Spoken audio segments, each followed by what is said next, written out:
Alrighty.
maybe that's why that's going up.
Telescope slewing to target.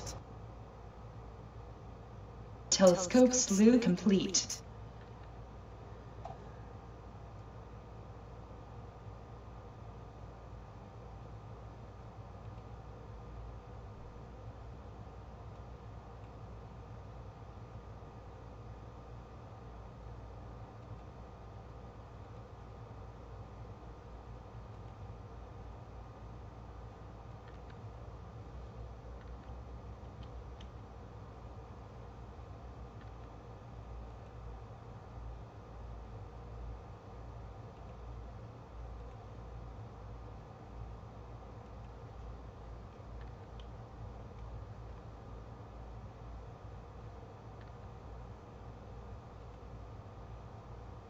Hey, Jeff.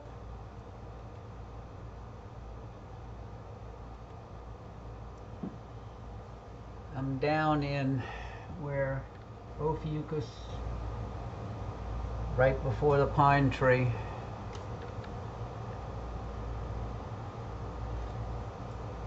I'm trying for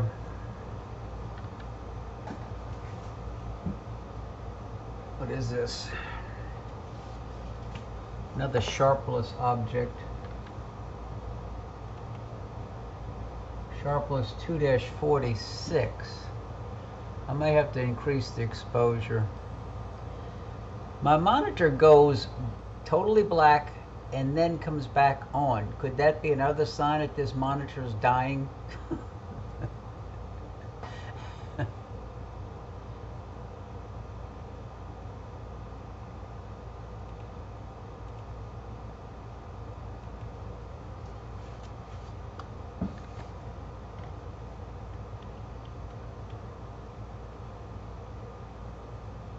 Yeah, it goes black and then it comes back without me touching anything. The other monitor, the Malenkim 20-inch mount, it never blinks.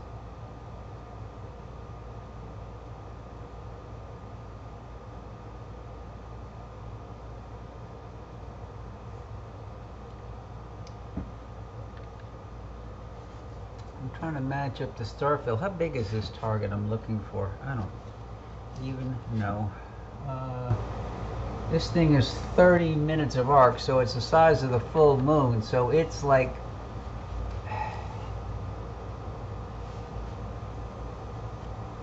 it's going to be a very small glow, and I think I see something coming in here now.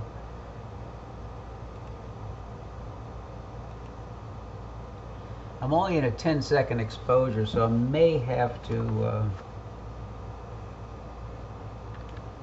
increase the exposure.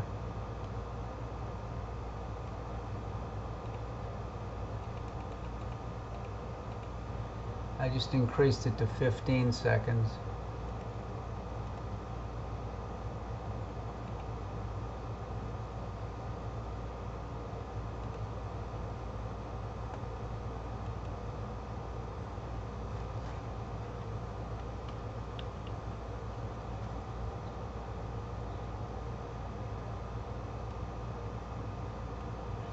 I saw a nice 49-inch monitor today.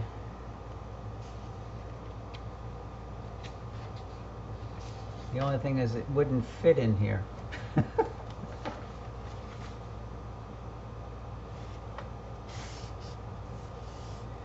Yeah, it's huge. I forget the brand. This afternoon I went to the Sharpless catalog list, and there is one with all 300 and something Sharpless objects with pictures of them, and I looked to see what would possibly be visible this evening, and I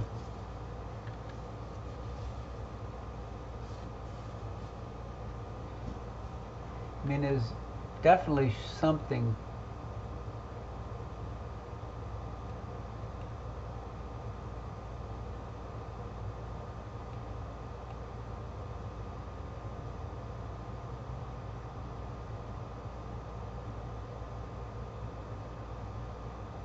A little glow in the center.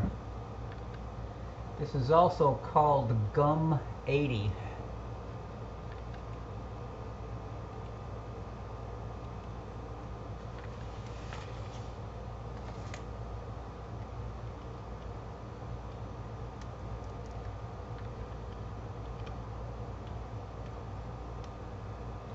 I didn't post that I was going to be broadcasting because when I set up,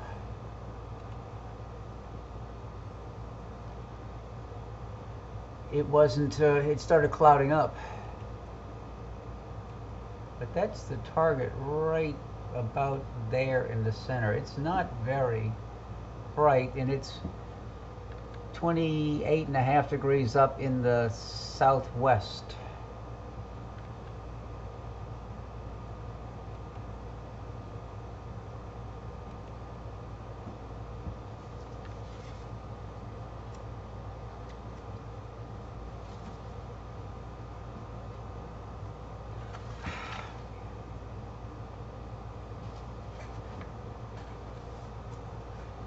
I'm running out of, I need another desk. I don't have any desk space. That's the problem. Trying to get a larger monitor in here is not going to cut it.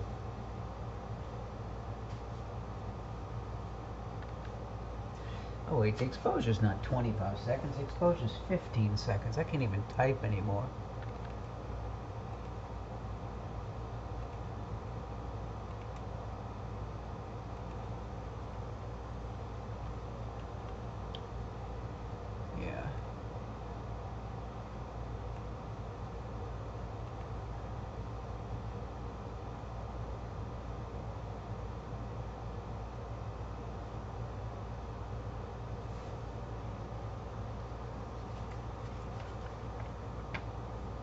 Sharpless 272 may be my next target. Where's 272?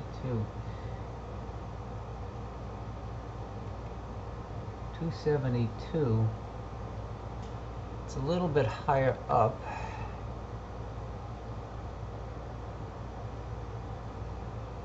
Well, let's see.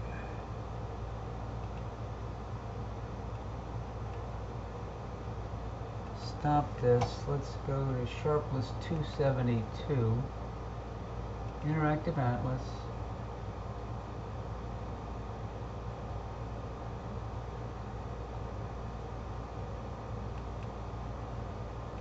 Telescope slewing to target.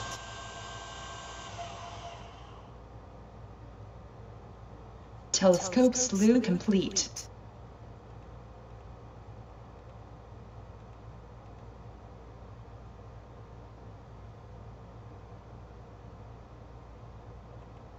Okay, let's see if I'm aimed through the shutter opening.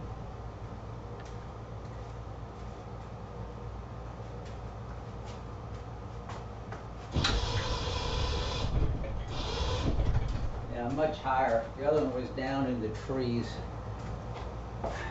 Okay, so let's start the live stacking, and this is going to be,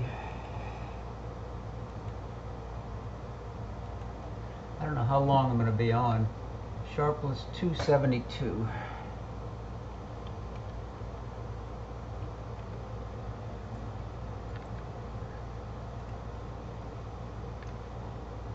This is an Aquila. 49 230 to 1. Yep.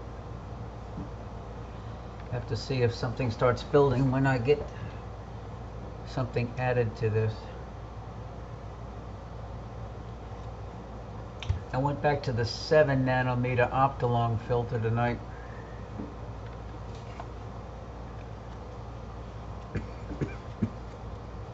Which one is this? 72. This should... How big is this? This is about the same size, 25 minutes.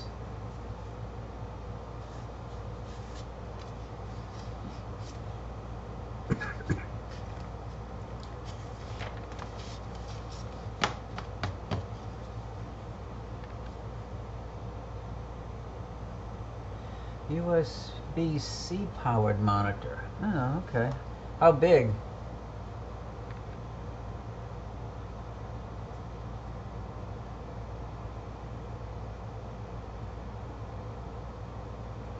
So you get the USB-C power right from your laptop?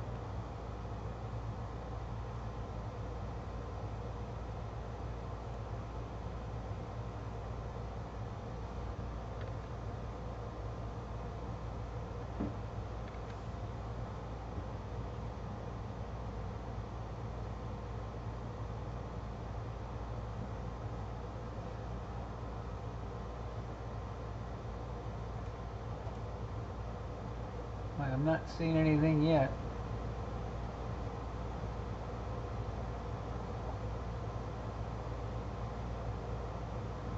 Need to go to something bigger.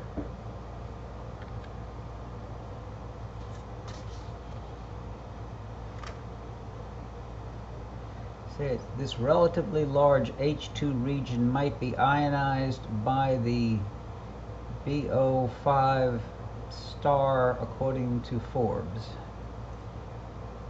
Nebula is prominent at radio frequencies. And so far,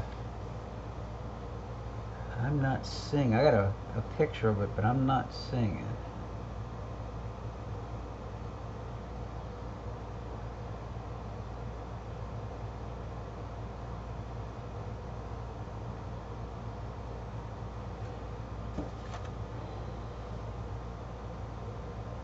So you got the one cable runs from the computer to the monitor, and then you share the computer screen on the 15-inch monitor.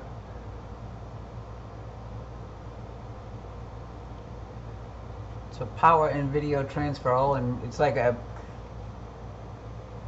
Wow, okay. What brand of monitor?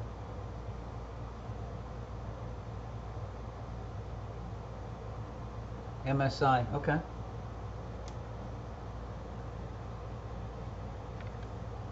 I'm seeing something over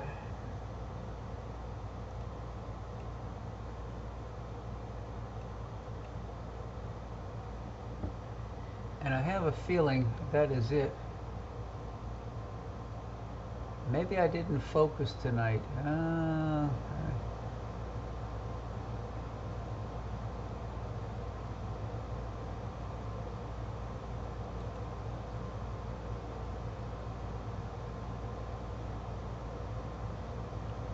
Well, it's a pretty small little nebula.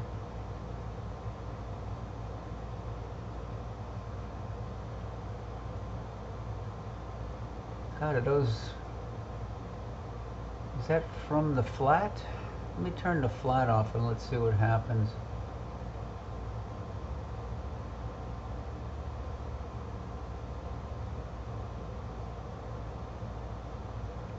See those out of focus little blobs?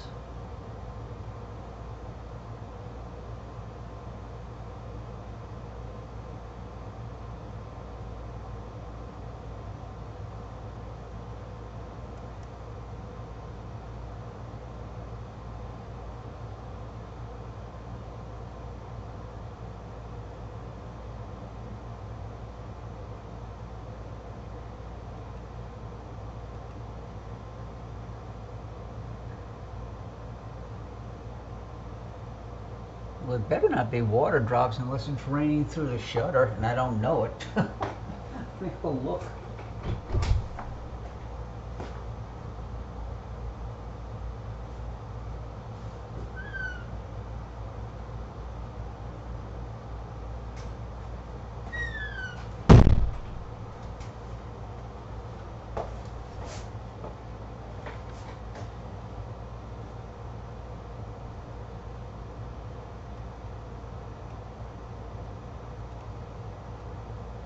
I mean, that's the sharpless object right there, but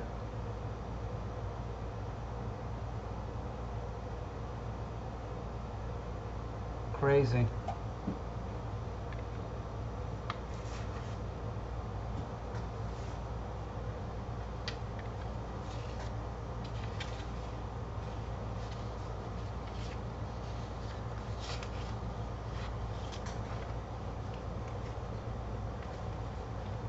You know, when you got a 5.5 degree field of view, a half degree target doesn't really stand out. Let's see, how big is the next one I want to look for?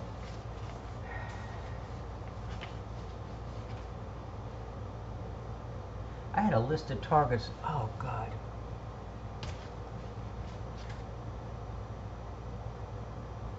How big is Sharpless 115? Let's see.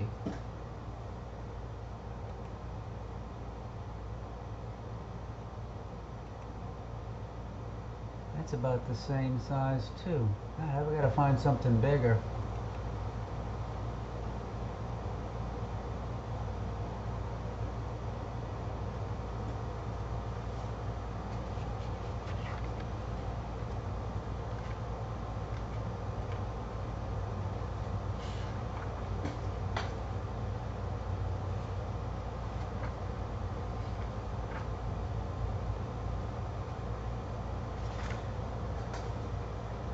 I tried to get stuff that was at least a half a degree, maybe bigger.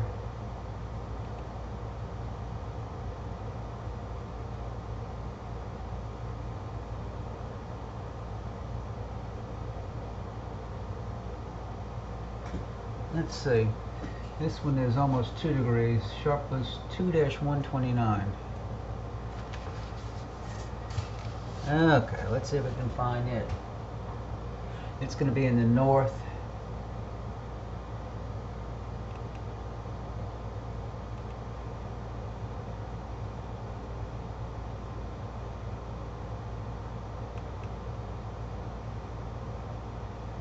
Telescope slew into target.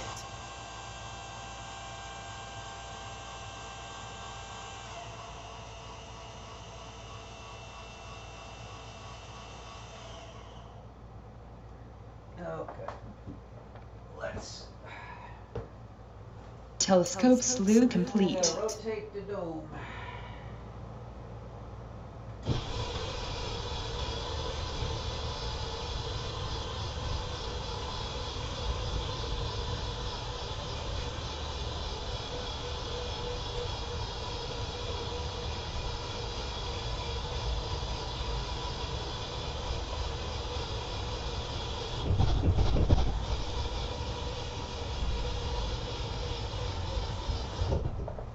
When I get the wireless controller between the mouse and the receiver,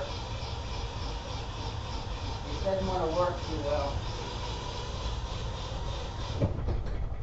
This is almost due north.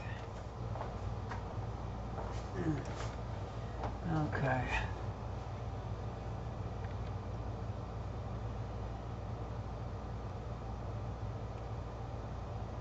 Stop. I'm going to go to 20-second exposure.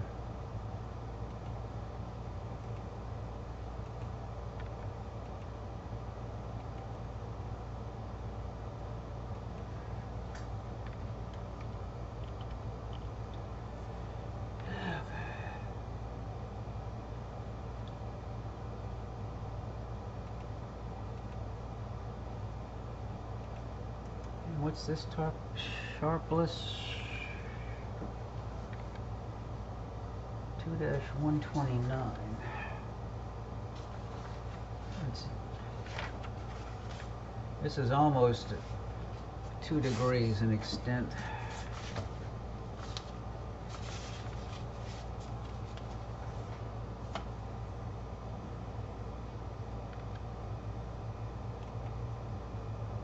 We'll start the live stacking.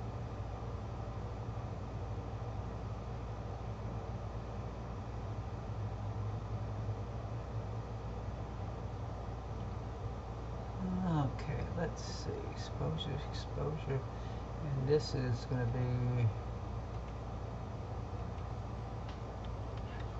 2 dash.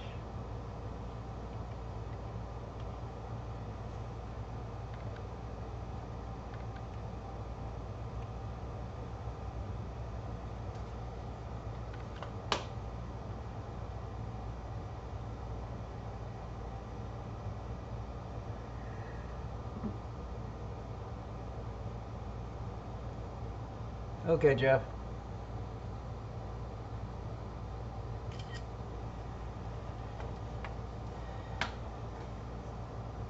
So there's 2 bright stars in the center.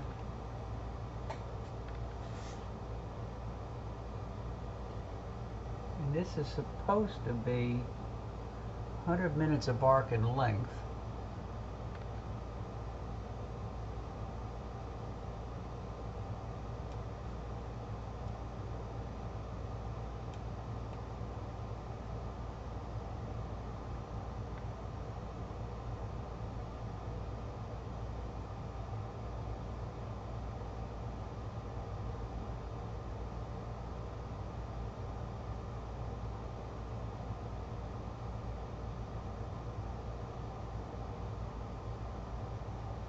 What is doing that?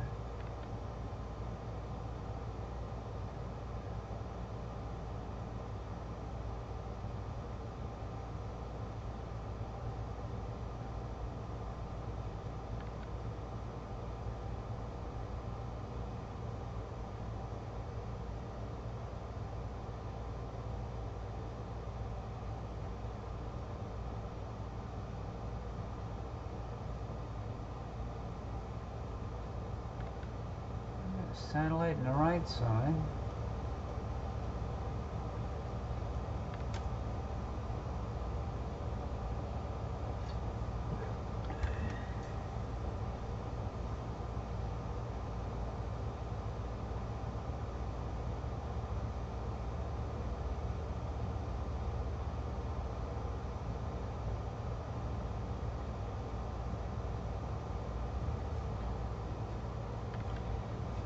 I see something up there, maybe. Yeah, there it is. It's starting to show up.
It's starting to show up. It's definitely there.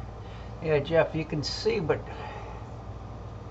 that's funny. Though, there's the target. Is that little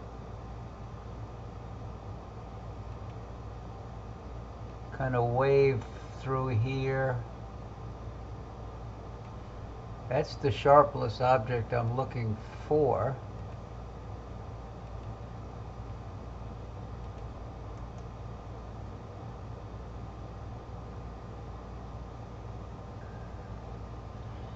But those little fuzzy dots really got me.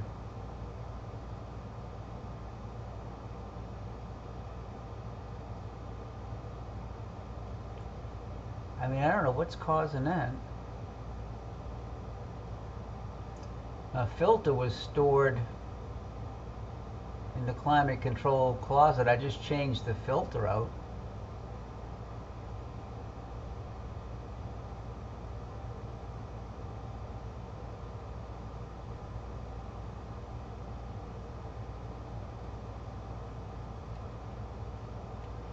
Yeah, it's different filter than last night.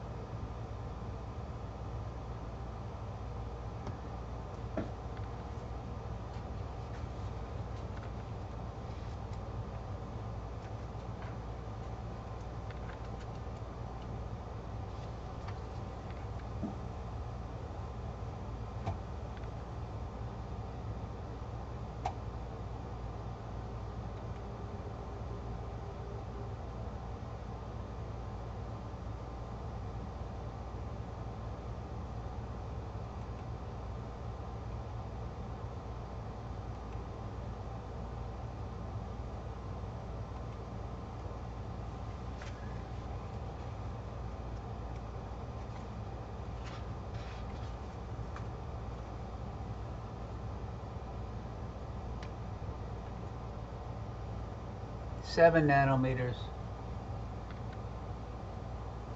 This is the one I used Friday a week and a half ago, whatever it was.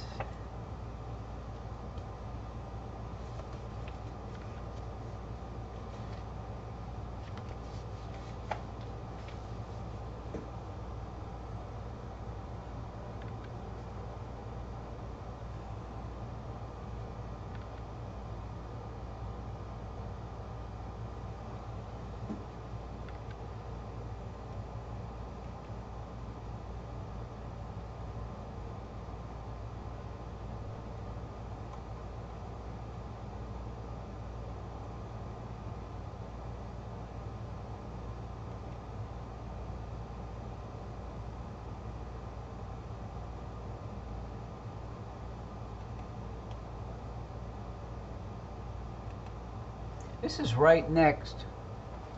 This is right next to the elephant trunk.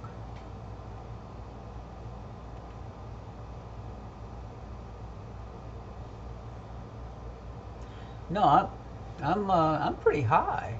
There's the. I'm 60 degrees up. I'm just slightly west of due north.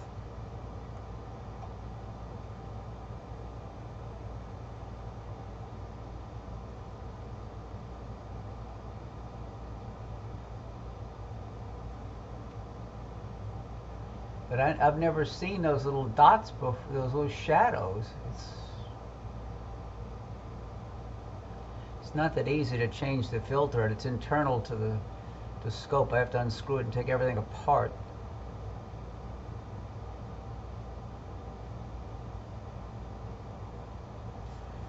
Let me go over to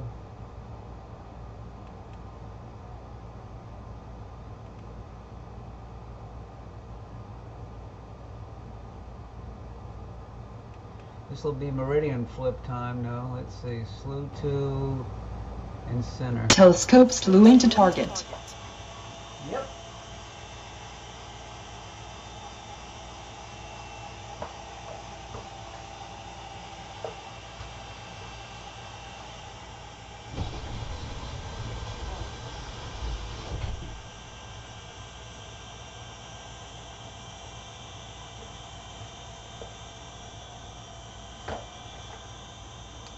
I may have to take that.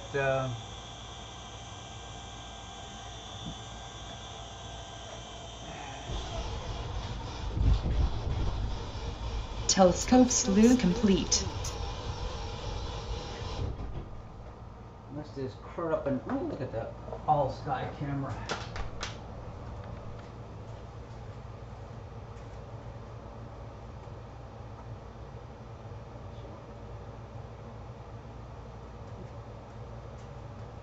All sky camera showing clear.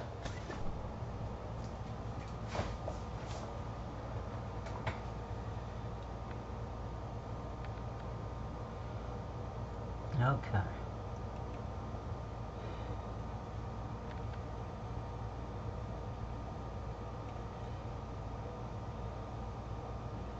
I may have to go look at the shine a light and see if they see anything inside of the objective. Got the good cap off, you know.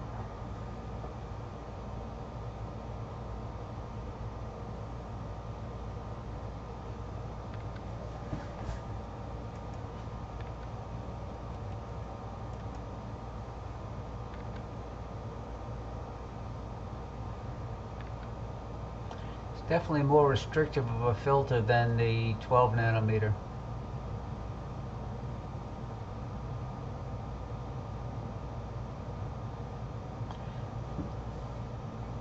I got two in the stack and I'm not seeing anything of the elephant trunk yet.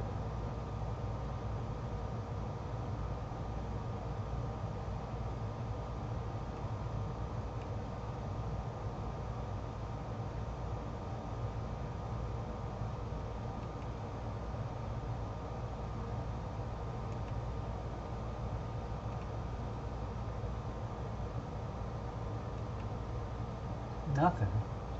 This is 20 seconds.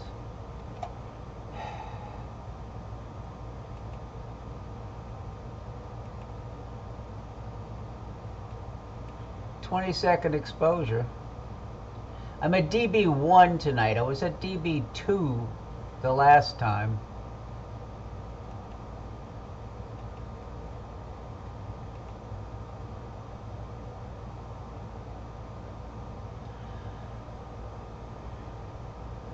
I may try changing it to DB2.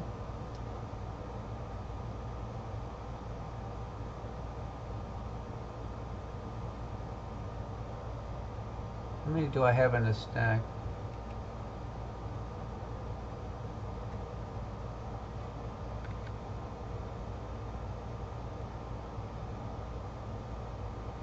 I think the elephant trunk is right in the middle. Let's stop. I'm going to go down to 15 seconds. I'm going to go to digital binning. Oh, I got to stop the stacking. 2.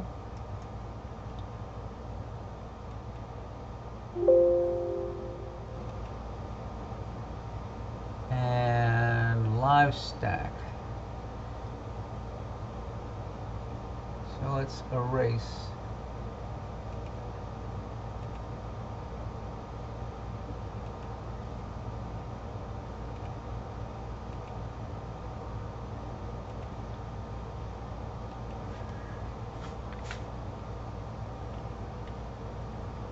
I'm at DB2 now.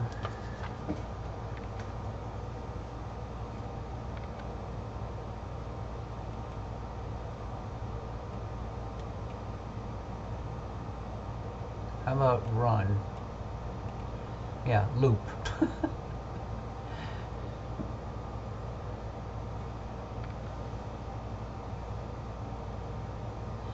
I just posted on Facebook that I'm on the Live Skies group. So maybe somebody will, how come I have no stars?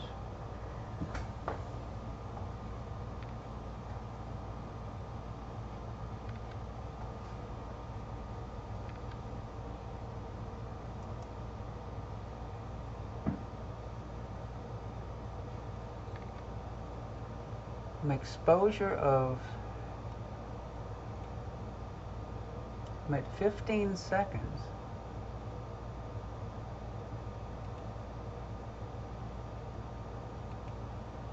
I'm not seeing any stars. Something's not right.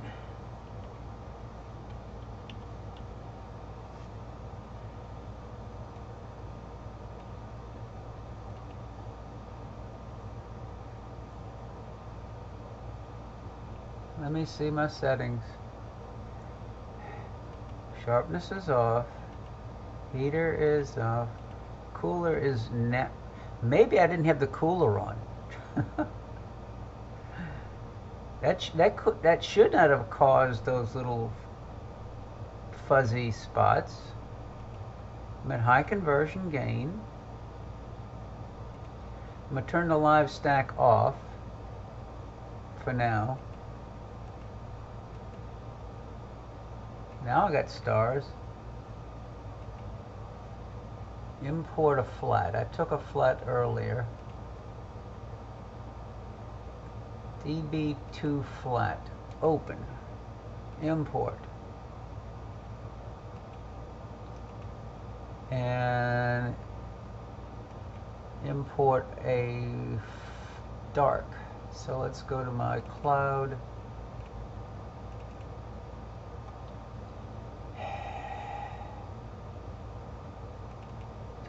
And DB2 gain 20. Open and apply. Histogram is default. Digital binning additive 2. Okay.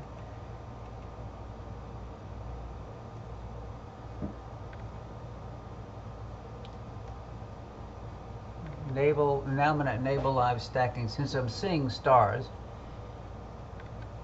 And I think I'm seeing a hint of the elephant trunk in the middle.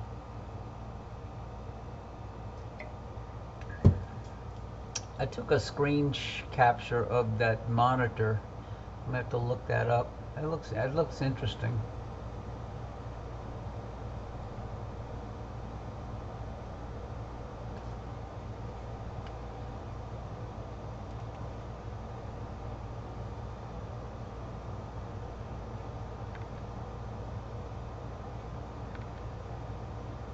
And it's right here is the tip of it. Well, that's what I'm thinking of for my portable setup. Yep, it's coming out now. So I got 2 in the stack now.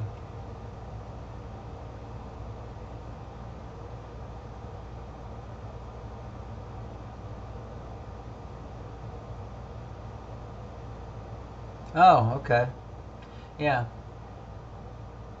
Asus ROG monitor for the ROG computer. Oh, let me start my capture again since okay, let me start my capture. Yeah, you're starting to see the whole nebula now. Am I seeing that funky? Maybe I need to focus.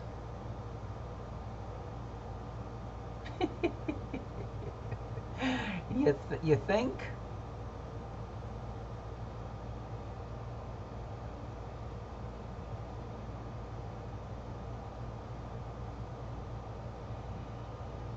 Oh, cruddo. Yeah, one of those days. See, where's that bright? There's a 3.5 magnitude star, not that far away. Let's see. Telescope slewing to target. Slewing and centering that cursor. Telescope slew complete. Let's go for that star there.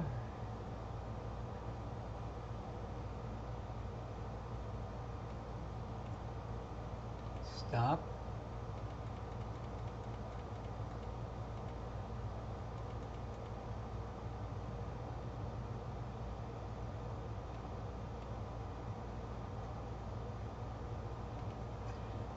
Remind me to turn the gain down. I'm at max gain.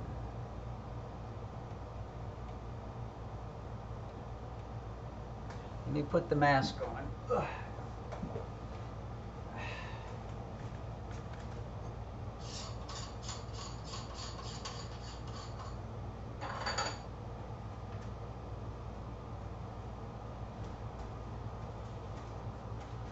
Somebody's.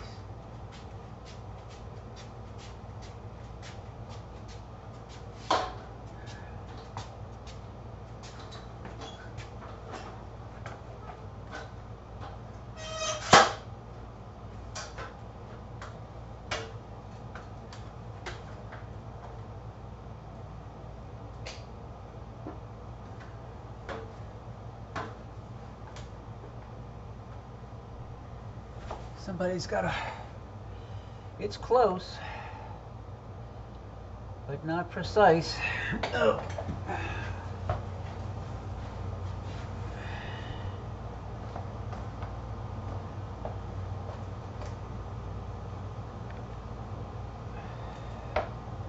Other way.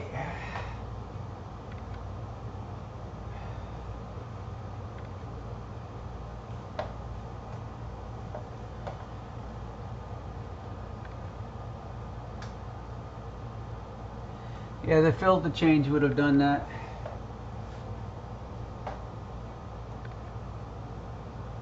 Just a little hair of a tweak. Let's see. I like this little Zanustar. I got that nice little built-in Batinov mask. It is so neat. And the Batinov mask is made out of a clear acrylic material.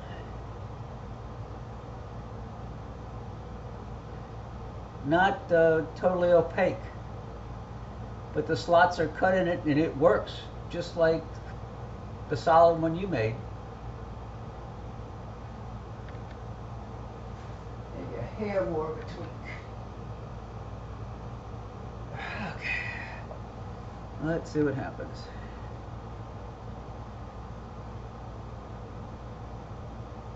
That looks good enough. Ugh.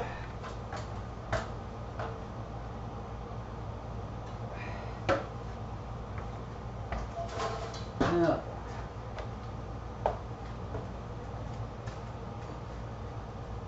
And the solid dust cap just screws right onto the top of the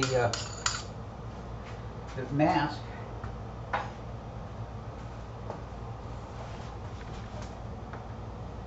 Okay. Let me pull up the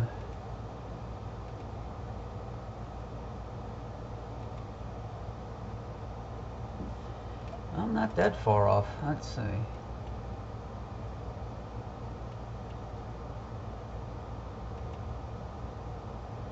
Might as well sync on it while I'm here.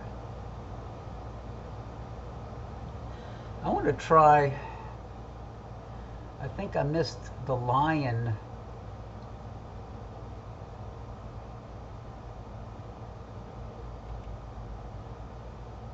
Nebula the other night. Okay, so now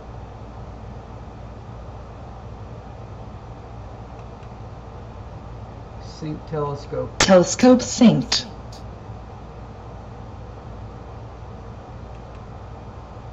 Center view on that, and I'm gonna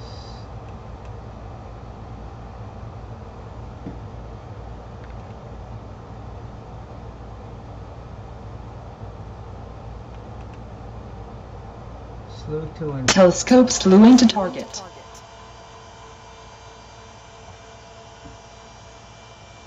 Oh, I just crossed the meridian. So now I'm going from east to west.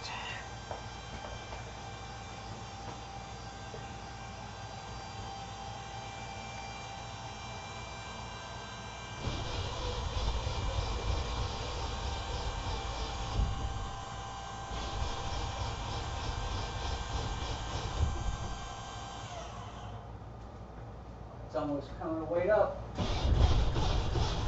Telescope slew complete. Okay.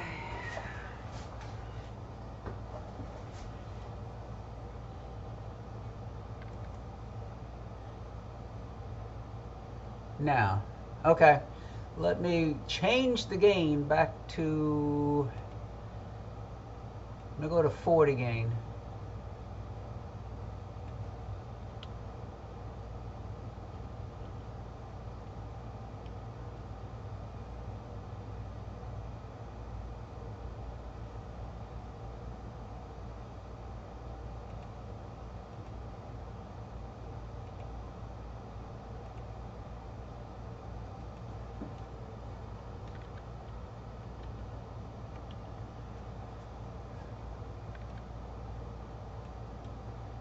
Point 8.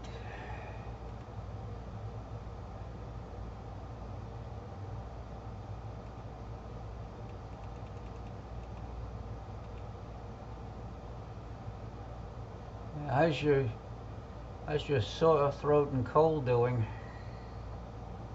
I just increased the gain to 40 out of 100.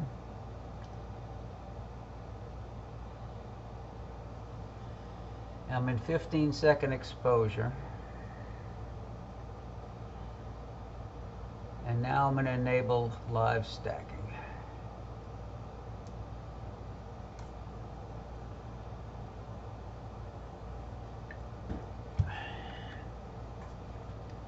And I do have a video recording, so let's see, this is, what is this?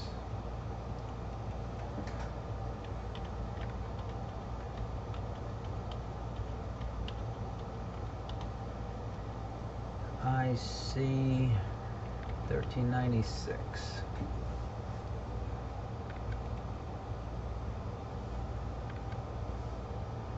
Wow.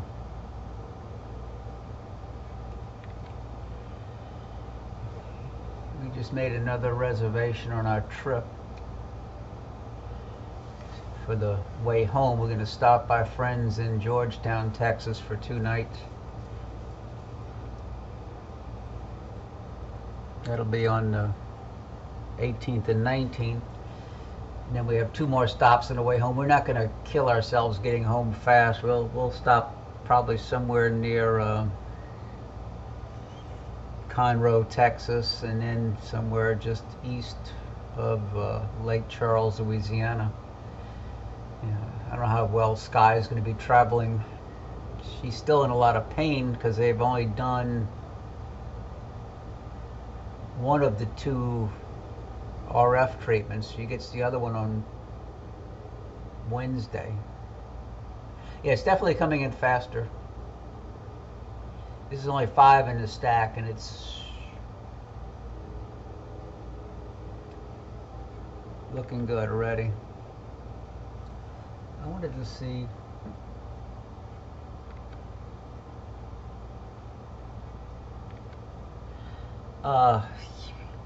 I mean, she's been suffering with back pains almost all her life. She's had so many different surgeries and procedures and stuff for the back, and it was finally getting to where she was doing well after the heart surgery, and then she fell and hurt her back again. It's like, you can't win. Let's see, what is the...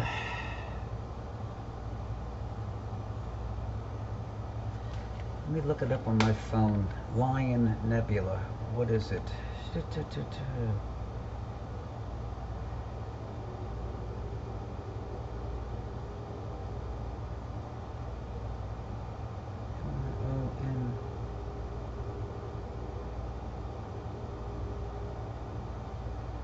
Lion Nebula.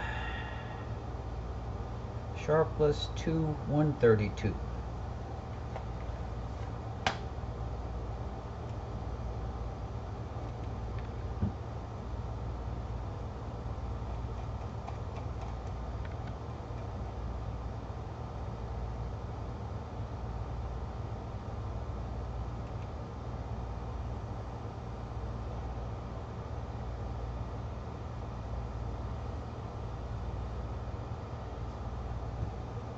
Yeah, this is 11 in a stack, and it's really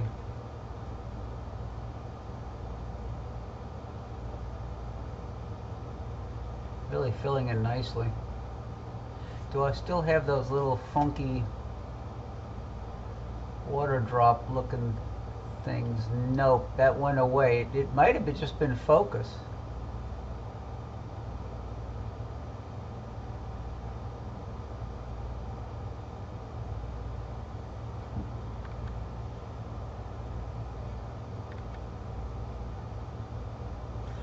I'm gonna have to do a meridian flip to get to the lion. Son of a gun. That's the advantage of having 5.5 degree field of view. You can not have to worry about plate solving to find a target.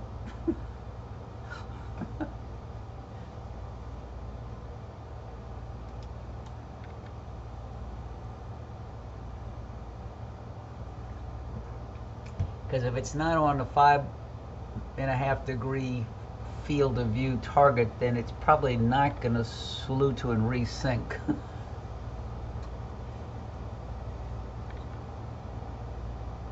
There's a lot more detail tonight.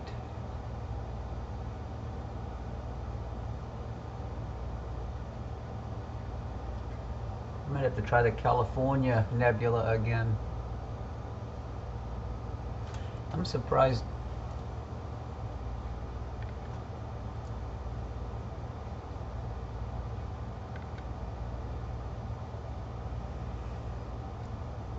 I think I announced to the, maybe you could announce on the group that I'm on if anybody wants to look. I announced it on the Live Skies Facebook page. Yeah, this is looking good. I go at 17 out. I think this is going to tweak nicely with Topaz Denoise.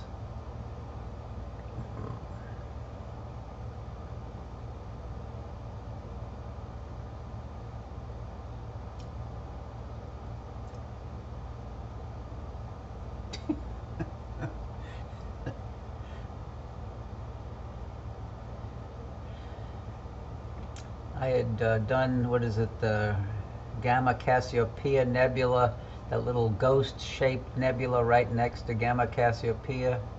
The last time I was out, 2 minutes worth of total exposure time, and one of my friends that lives in Baton Rouge posted an image of the same target on his Facebook page, and he spent like almost 2 hours with his camera to produce the image, and I did it in like 2 minutes. It's like, that's too much work. I mean, this is what, 20 in a stack. I'm at 15 seconds, so that's like 5 minutes total time there. I'm going to stop the live stack, and I'm going to go over to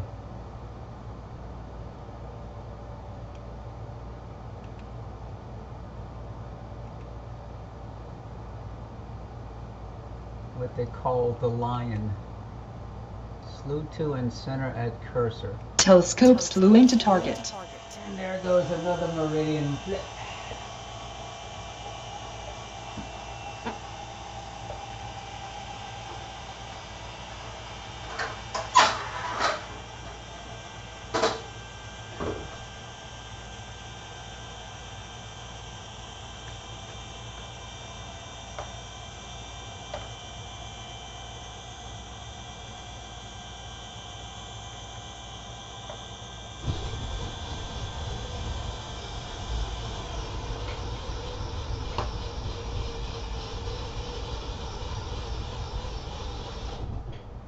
Telescope slew complete.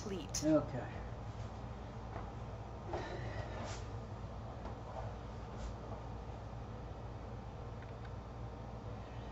That recleaning and greasing those gears really made a big difference, along with balancing the mount. That made a big difference.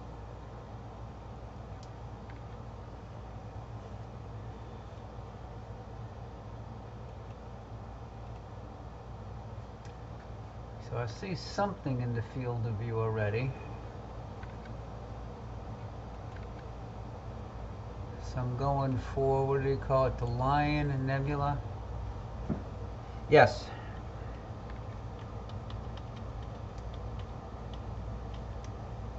SH2-132. Okay, so now let's start building live stacks. I mean, I see something on the, just to the right of center. I'm not sure if that's it or not. Let me open up SkyTools 4.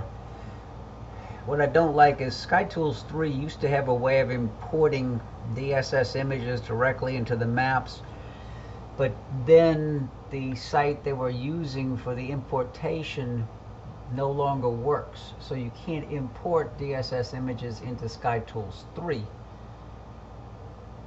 You can do it in SkyTools 4, but I can't import the list of diffuse nebulae that I have into SkyTools 4 for whatever reason. Maybe it's because I haven't spent enough time playing with the software. Okay, SkyTools imaging tools, designated search, SH2-132. Okay, more object information. SH2-132 is a likely H2 region in the constellation Cepheus.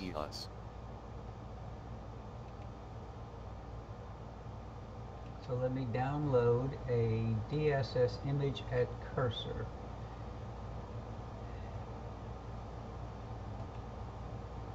My attachments, and let me download something that's like 120 arc minutes in size. Get image. Okay.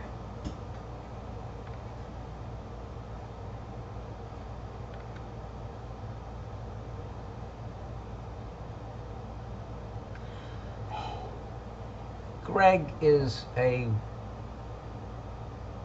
strange person. It's like if you ask him to do something, he'll say, well, why would you want to do that? It's like he thinks a certain way and he thinks everybody else should think the same way. And I've been a beta tester of his since his original version, so I would have thought by now I would have learned of his eccentricities. Yeah, he is.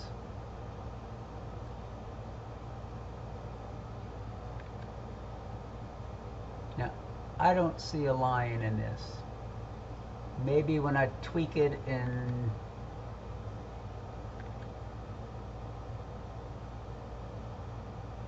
it's actually bigger than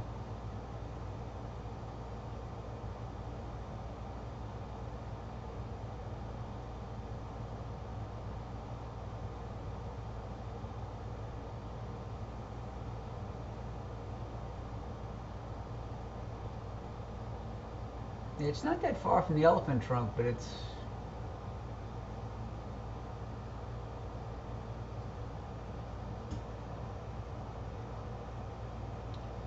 we already got 10 in the output.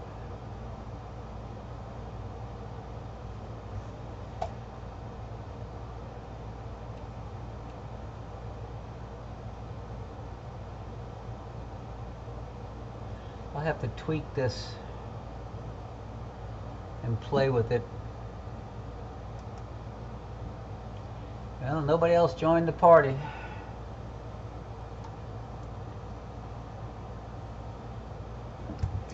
Yeah, this morning I was looking at different 34-inch widescreen monitors. Some of them are flat. I like the slight curvature that this one has. That 49-inch I looked at was really curved. It's like you could stick your head in it, and it was probably 6 inches of curvature from the edges to the middle. It was huge. Of course, I wouldn't have any room to put that sucker in here.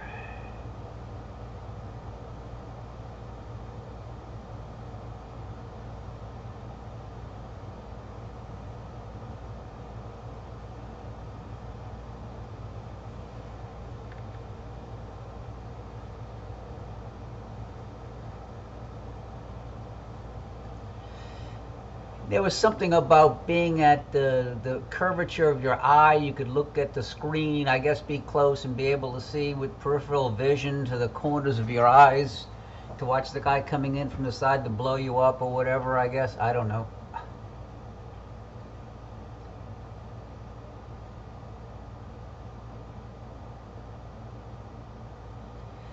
It didn't have the best of reviews though, because they showed like a screen where they had like a little bouncing ball or a little rectangular white cube moving around, and you could see like a vertical line moving with the thing. So it was like a ghosting image of the as it moved from side to side. So it wasn't that great of a monitor in my estimation. Okay, yeah, okay. Well, I think that's enough of this. Yep. Yeah, that one that Dell with was 144 hertz refresh rate. That's a lot faster than this one. That's similar to the refresh rate on my Asus gaming laptop.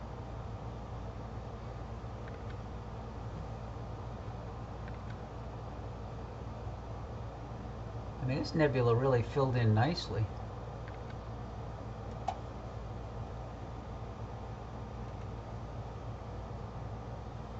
They say this is 30 minutes of arc in size, but this, it's a lot bigger than 30.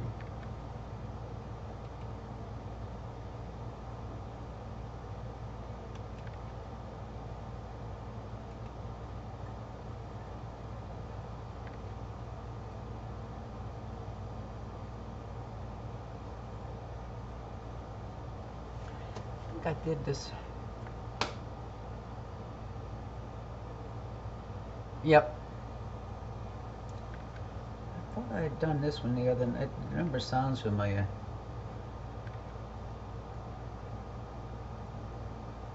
SH2-129. Oh, that's the flying bat. I'm gonna do that again. Yeah, that's the flying bat.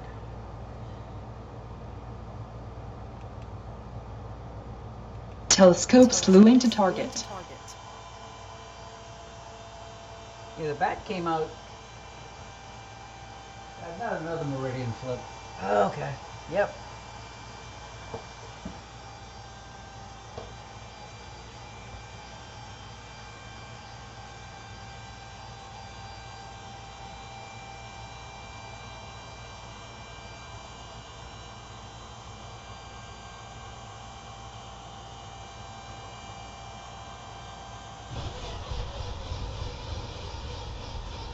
Telescope slew complete.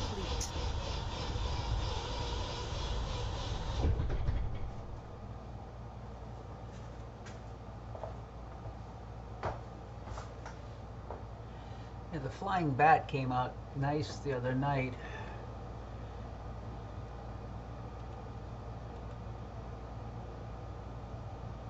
Okay. So now let's just start the live stack. With the flying bat.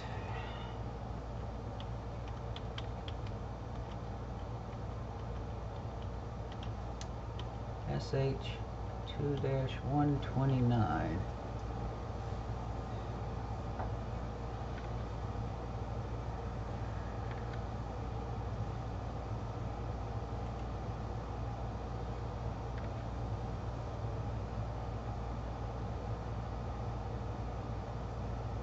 Yeah, it may have. So I think part of the nebula is blue reflection and part of it's red emission. It's sort of like the Trifid. Well, I'm starting to see the bat already.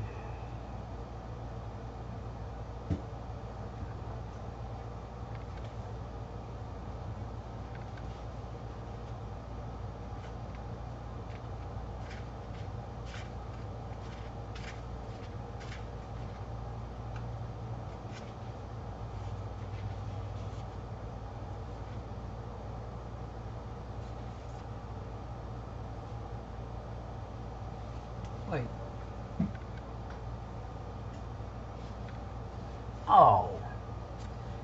I was on this earlier. I didn't realize it was the flying bat.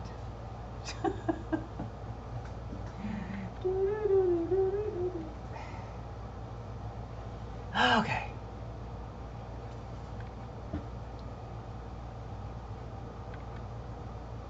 Well, at least I'll get a copy now without the little water droplets appearing gray smudges.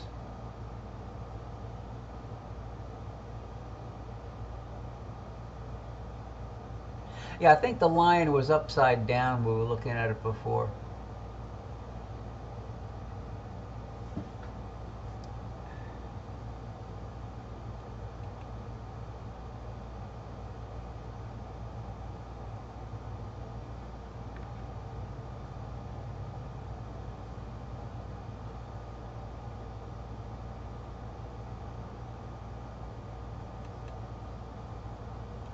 Cave Nebula is a likely H2 region in the constellation Cepheus. That's 155 is the Cave Nebula.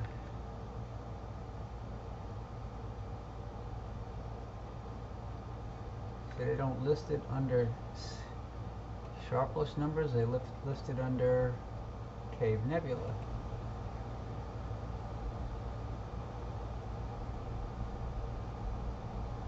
Cave is too low right now, it's only 11 degrees up. Now California is... Oh no, wait, Cave is high, California is still low. Okay.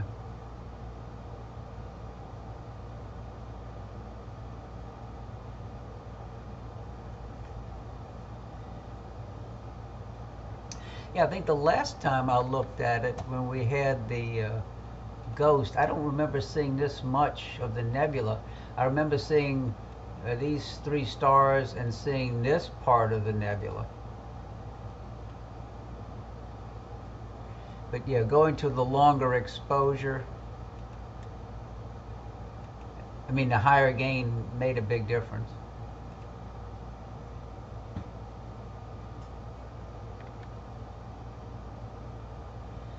And the stars don't look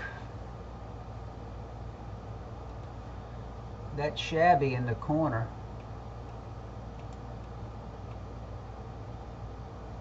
At focal reducer field flattener from William Optics seems to work pretty well. There's a little bit in this corner here. That could be a little tilt, I guess, in the camera.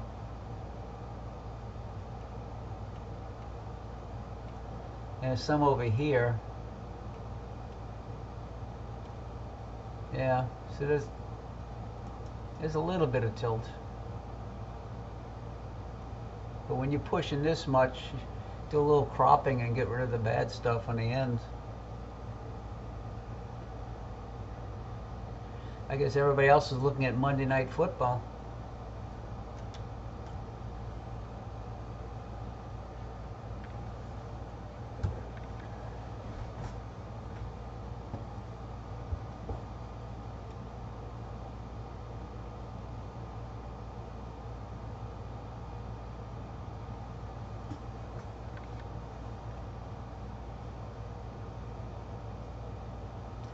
Yeah, even at DB2,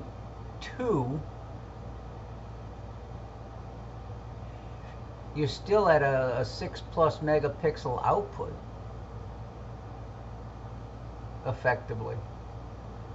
You can see how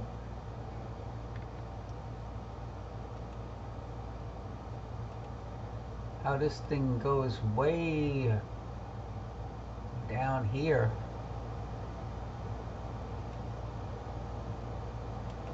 So it's got pretty good extensions.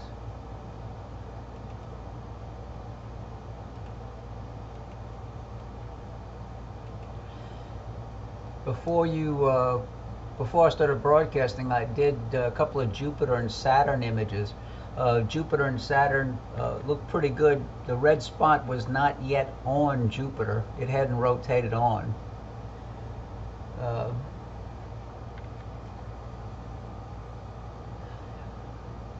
I'll have to see where Jupiter is now. It was, let's see, 8 o'clock. Yeah, I think red spot should be on Jupiter's surface right now.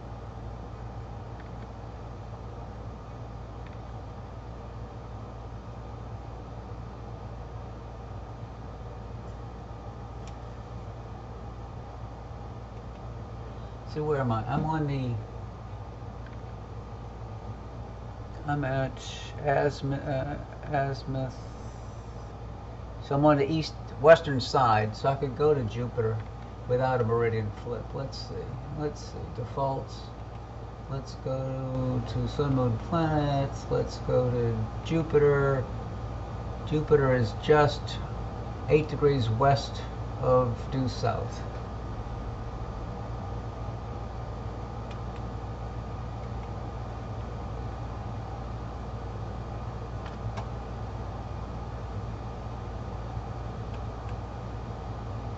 Slew to and center. Telescope slew into target. Let's aim due south. I might be away from my neighbor's tree.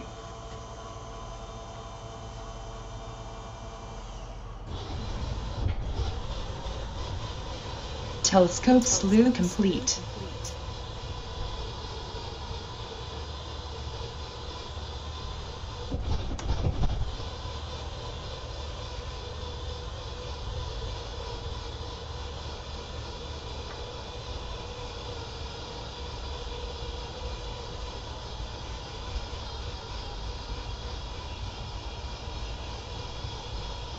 Yeah, it's high enough, it'll be away from the tree.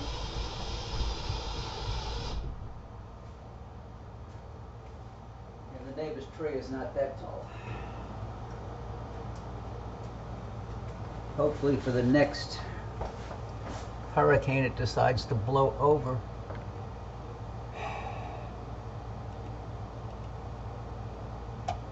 Okay, let's see.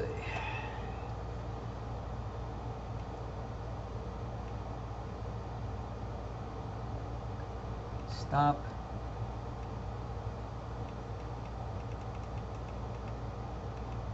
Looper 1 second exposure, and let's see if I can center it. Let's see. Okay.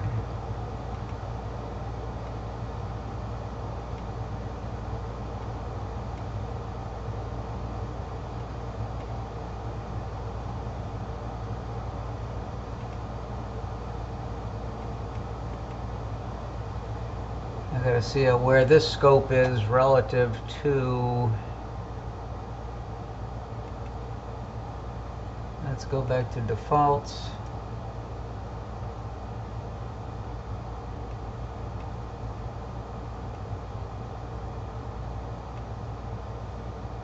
I think there's Jupiter at the bottom there. Let's see.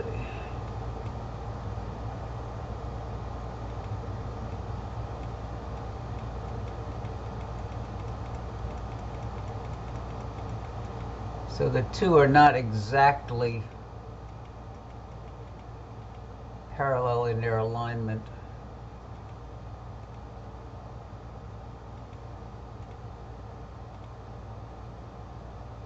Okay, so now let's sync on. Telescope synced. Okay, turn that off. Let's go ROI.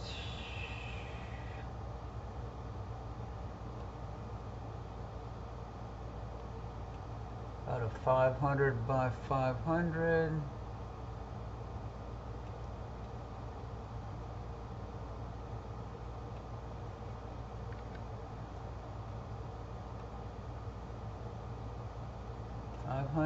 By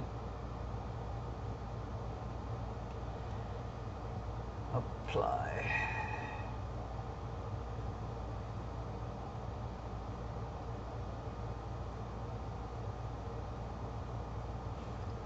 Let's try focus.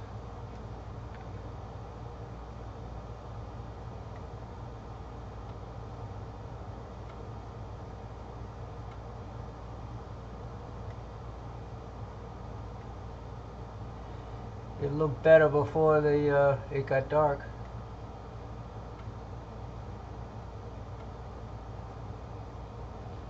Hey, Rusty. Yeah, when the sky was still blue, this looked a lot better. You said something about Jetstream?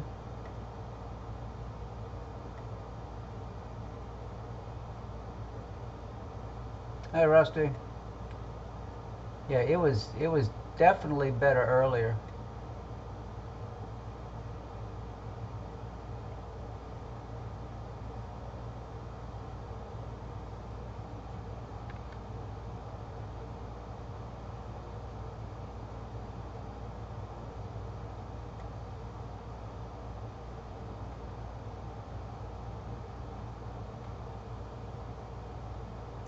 Yeah, well, it's showing right now.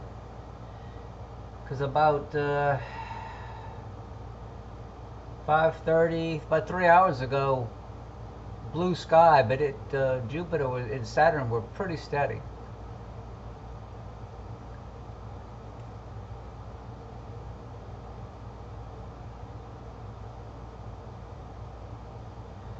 Yeah, I can barely make out any detail on this right now. I think I had, yeah, no sharpness.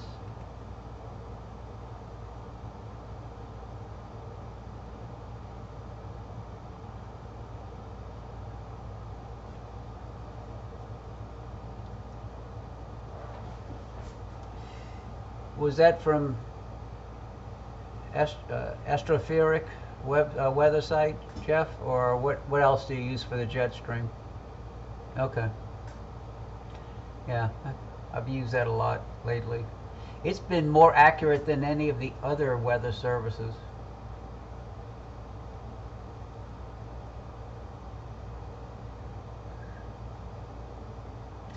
Well, I think I'm going to go back to looking at diffuse nebulae.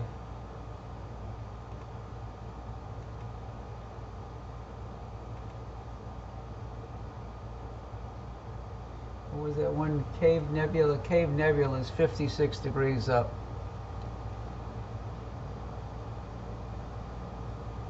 Okay, so let's look at Interactive Atlas for Cave.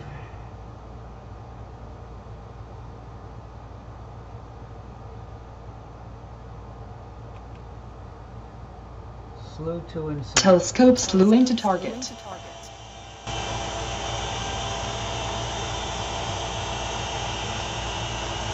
Now that I've turned the dome all the way around, let's go back north.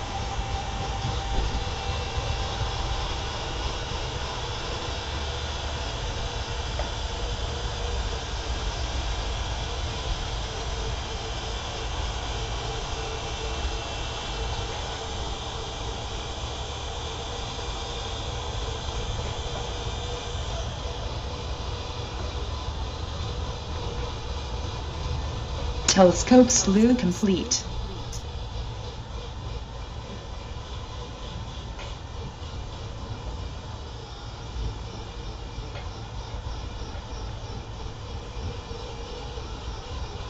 Yeah. It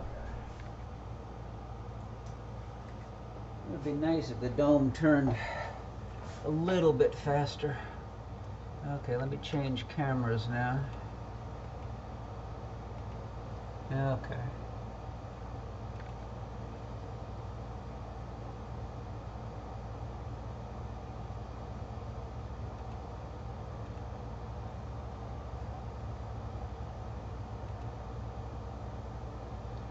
So we're still at 15 seconds.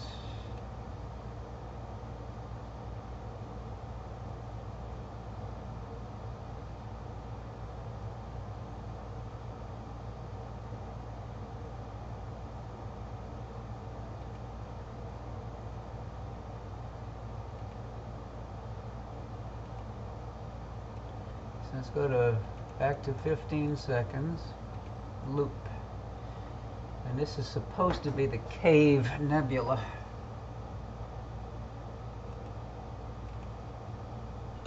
Don't need text that big.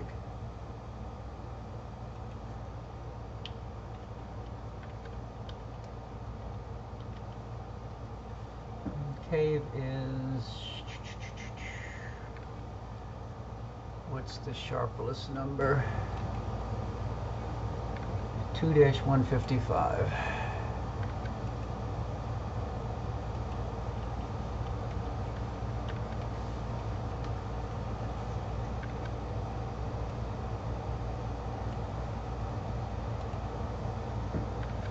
And the cave's already starting to appear right about here.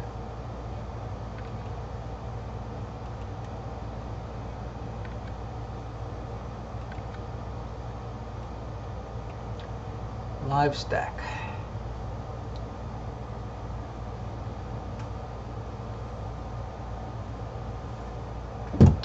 How high is the California now is only 20 degrees up.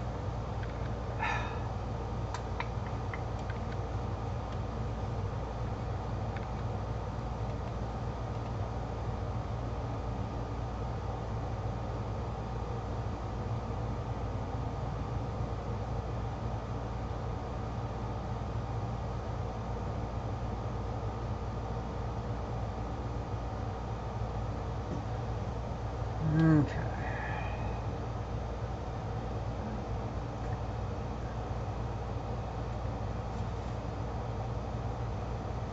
I'm inside aerial mode, yes. Figure out which switch. You talking about the shutter system or figure out the switch yet?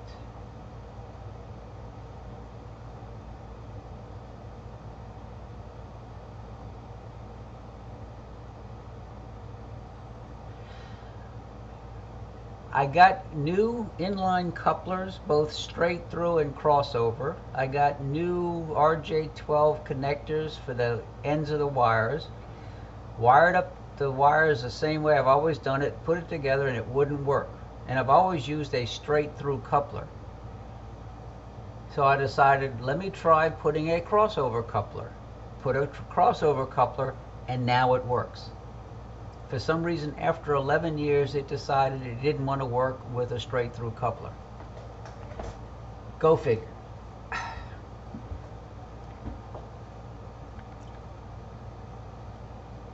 So now it's working. You got it. Crazy. What is that nebula below the cave?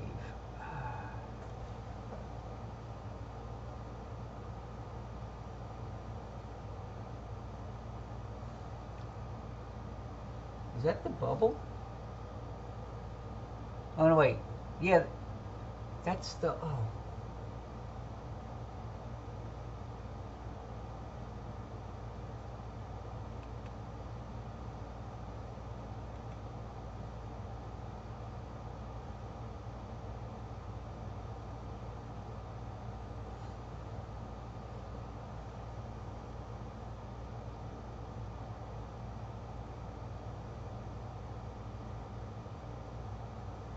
Oh, that's the Northern Trifid at the right, lower right edge.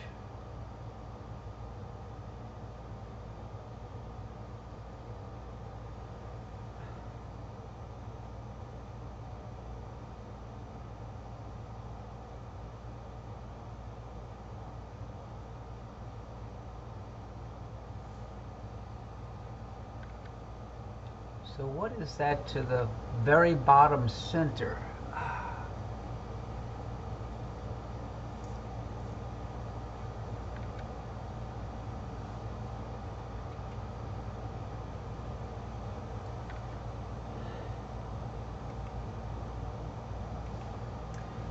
SH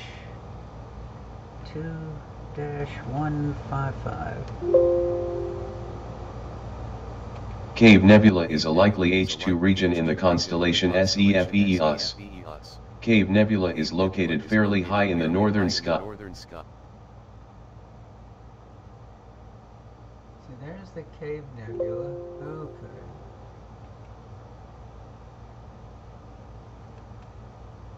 Let's get a DSS image, stick it in what folder? My attachment folder, 2 degrees across, get image. Okay.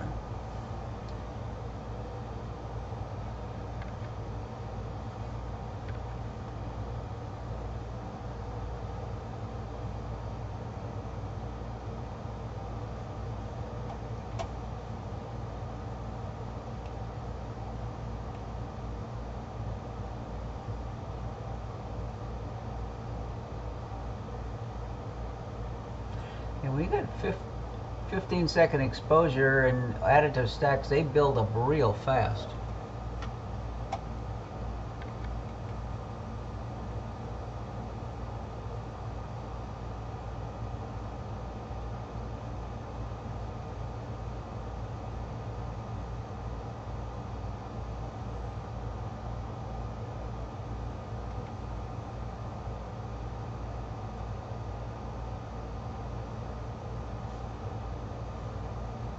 So I got the right orientation.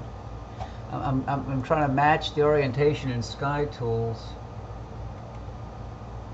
Oh, so this would be, what is this nebula here? Let's get a DSS image there.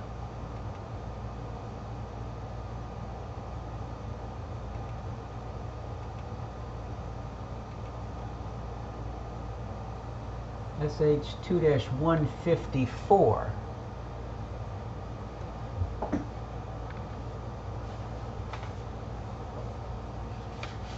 Did I get a picture of that one? SH2 157 145 154.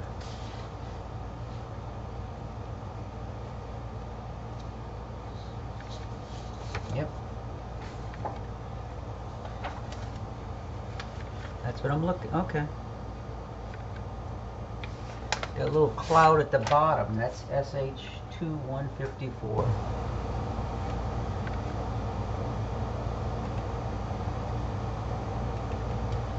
SH2-154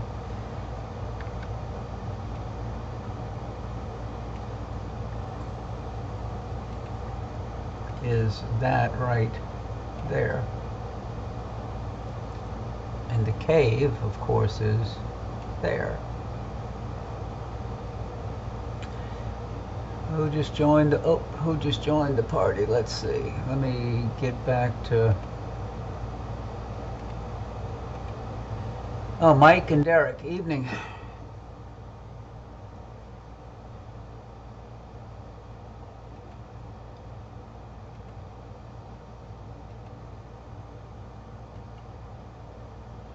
And that little overexposed blob on the right margin is the northern Trifid.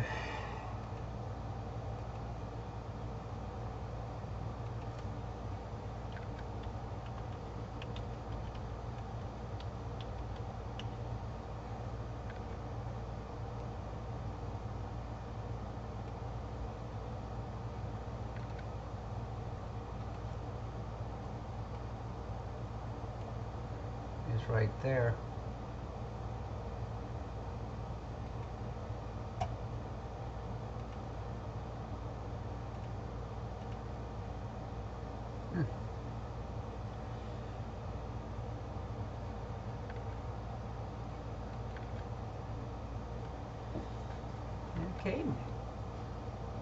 Cave is pretty good. There's a lot, you can see there's a whole lot of extension to the nebula.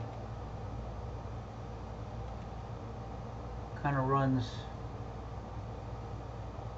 through here.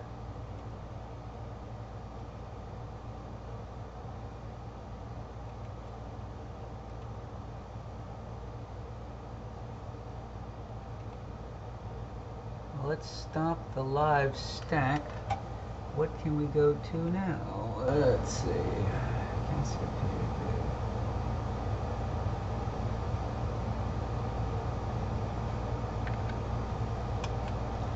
What does this SH look like? Let me get another DSS image while I'm in the general area.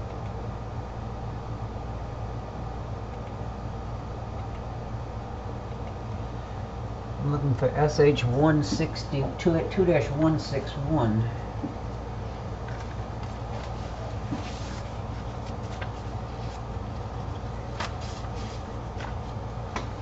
See if I grabbed a picture of it today. No. I didn't go. Nope, I didn't. 156. Oh yeah, 161.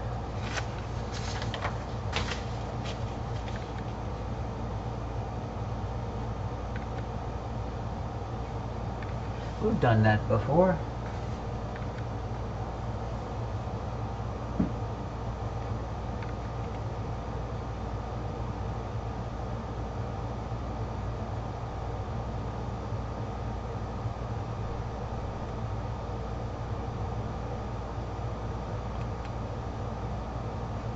Slow to and center.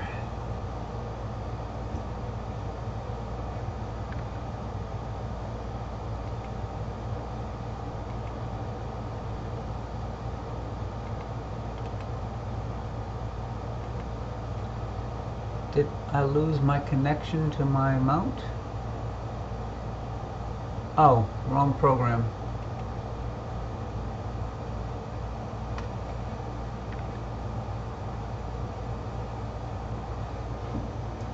I'm running two versions of SkyTools, and I have one of them connected to the mount and the other one's not. SH2161. Okay.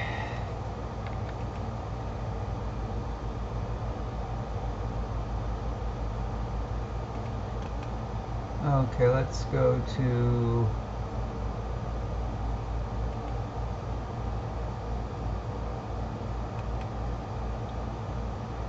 Telescope slew into target.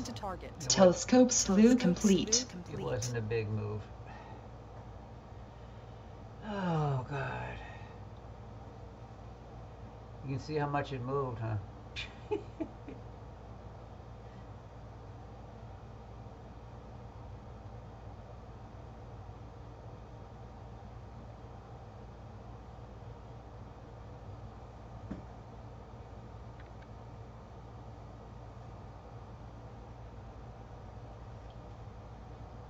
Well, I'm going to move it more.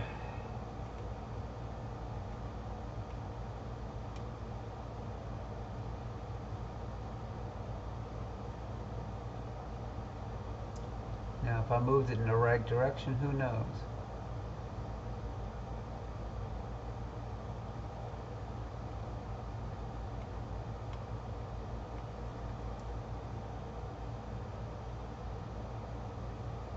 After this, I'm going to... California may be high enough.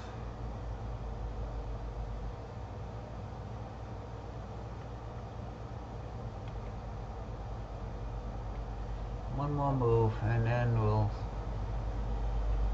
start the exposure again.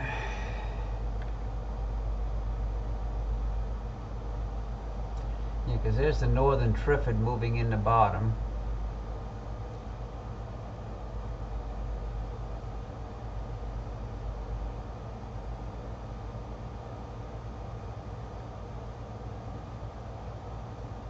Yeah, okay, and the cave is still in there, northern Trifid's in there.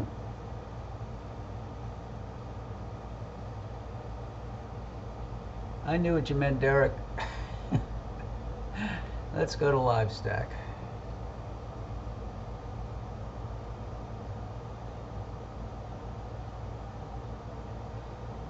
But yeah, the cave is just upper left or center.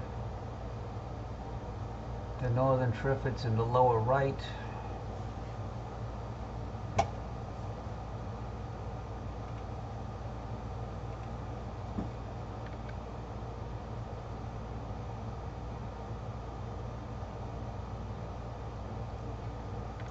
And right above it is supposed to be that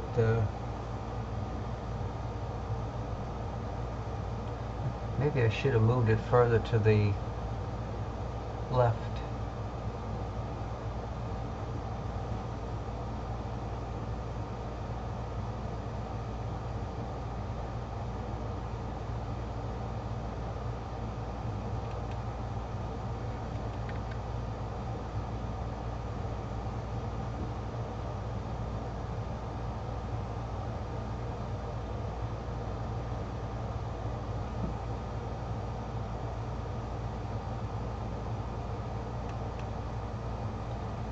get TSS image at cursor and put it in my attachments and get image. Okay. Okay, so that's SH.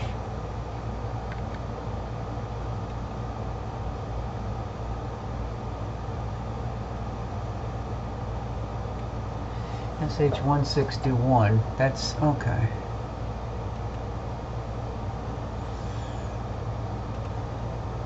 This little cloud right here. I gotta move it over some. Sorry for the delay.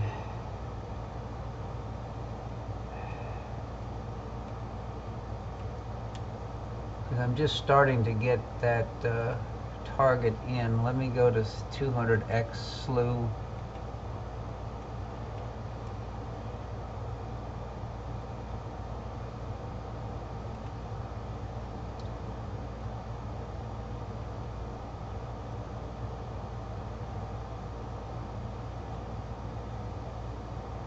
See if I went too far.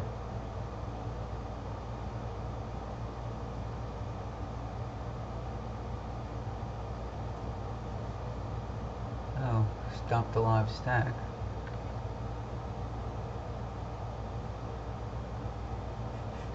Oh, I can smell that smoke out there.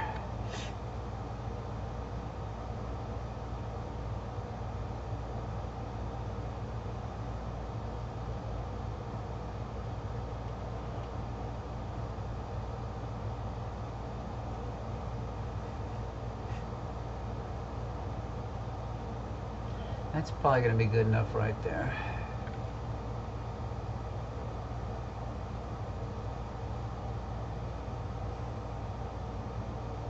Now we've burned up all of the trash from the storm. The neighbor, the chief of police, he had an okra patch growing in our yard, and he had another one in the yard behind us, and he finally cut it all down, put it on the burn pile, and started burning it last week, and it's been so wet that it's just been smoldering.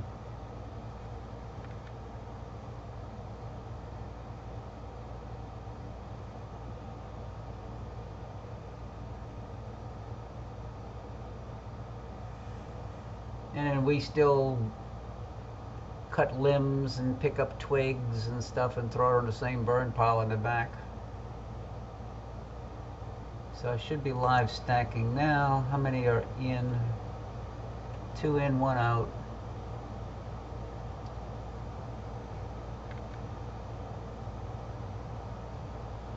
I think I got the...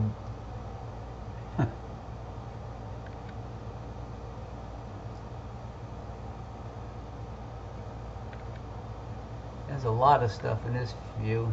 Here you got...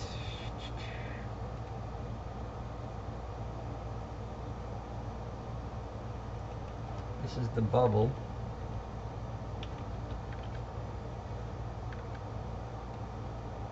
Right here. And you got the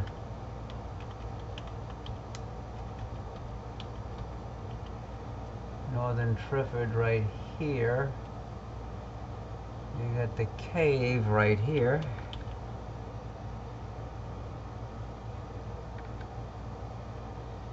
And then you have, what's that, the sharpless object.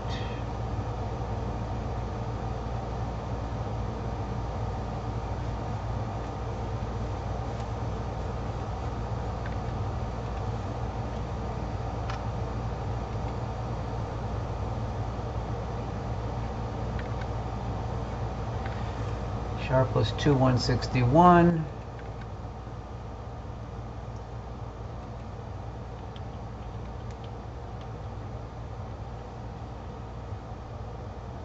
With the little dark nebula inside of it right there.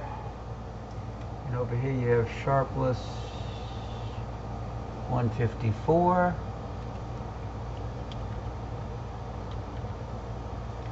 That's that little glow right there.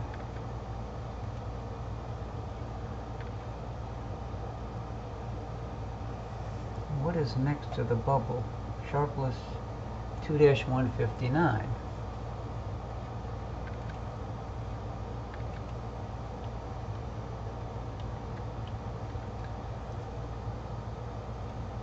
That's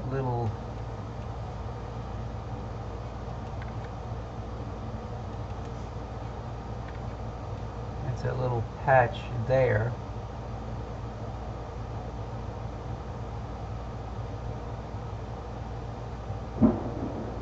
Boy, somebody just shot up a nice firework.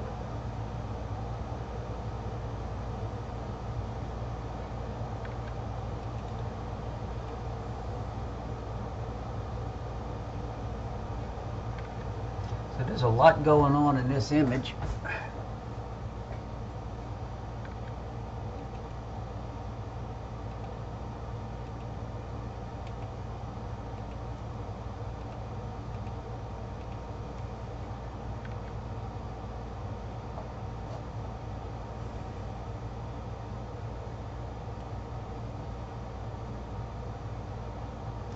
Yeah, this ought to clean up nicely, and I'll be posting some images.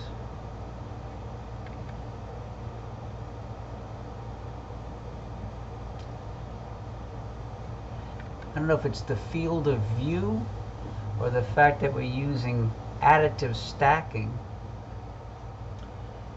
but I don't see as much walking noise as I do when I do average stacking.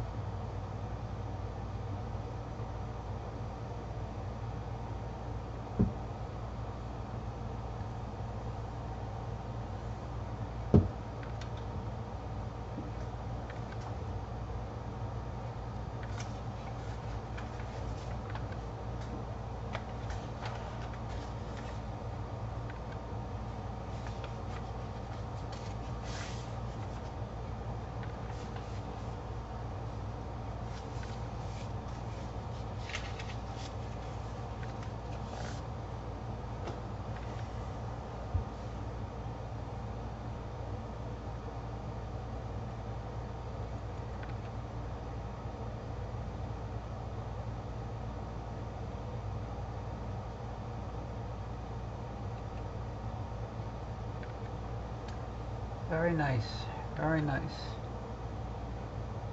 Let me stop that. Erase the name. And then let's go to, where is,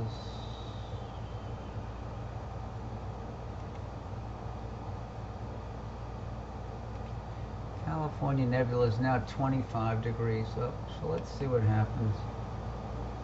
Interactive Atlas. Telescopes flew into target. Another meridian flip. Oh.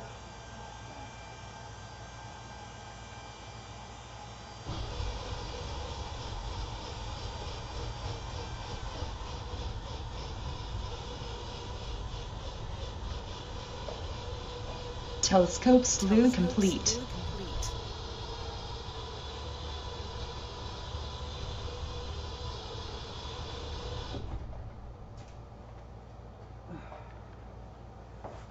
Well, it's there.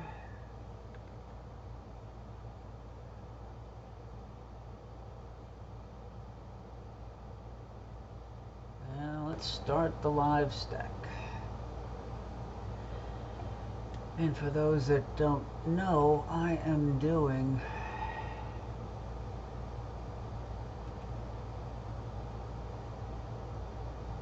bigger letters than that.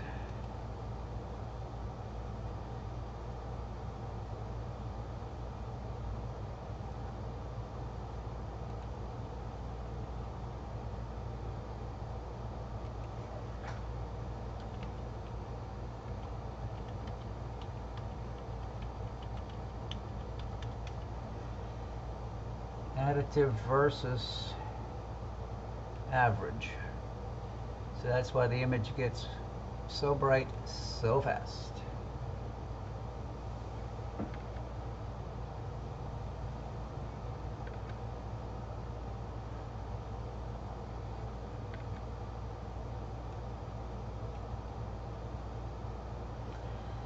I mean, this is 45 seconds of total exposure time.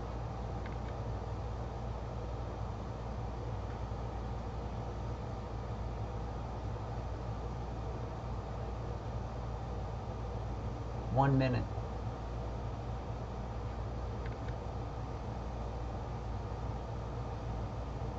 I'm going to have to remember this for the next time I do an outreach event like at the Grand Canyon, to use the additive as opposed to average.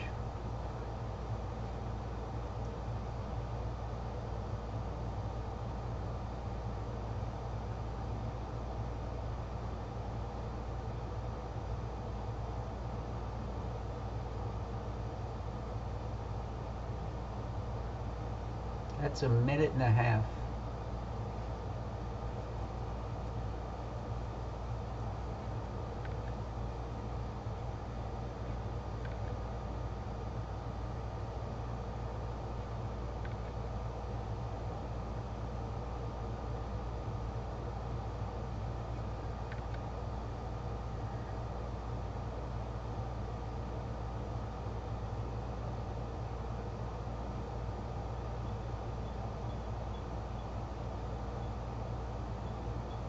Two minutes.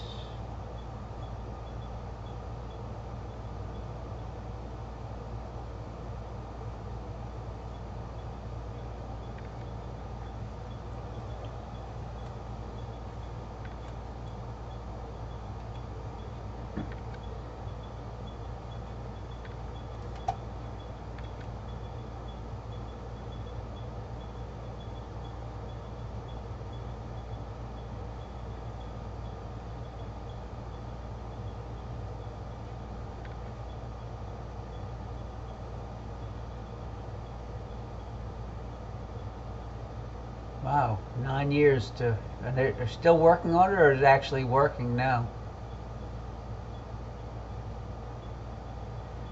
Do you actually see the neutrinos, or the effect of what the neutrino does when it hits something?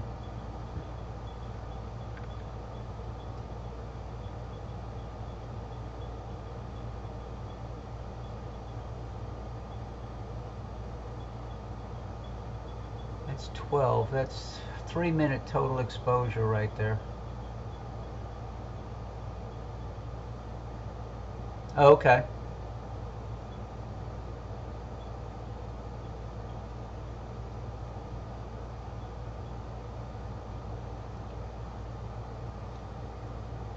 Where are they using this? We have that. Oh, that's gravity waves over in Livingston Parish, near here.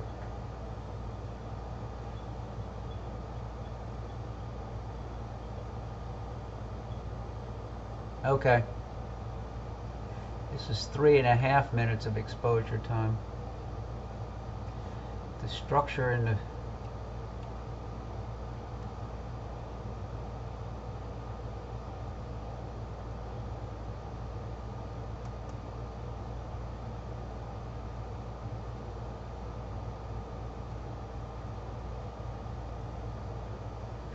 yeah.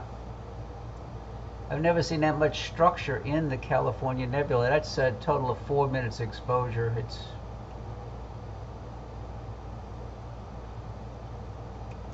a little bit higher gain did the trick.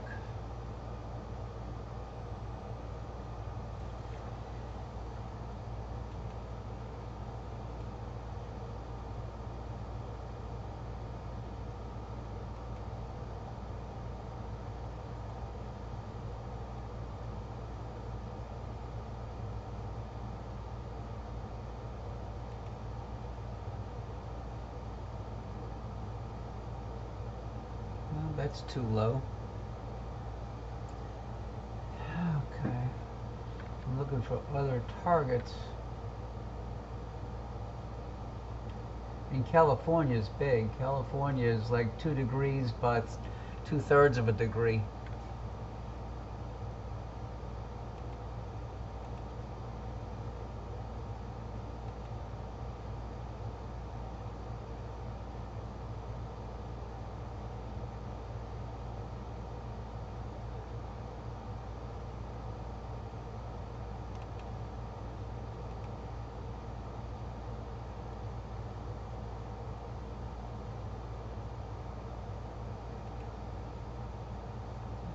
-134. Did I look at that already?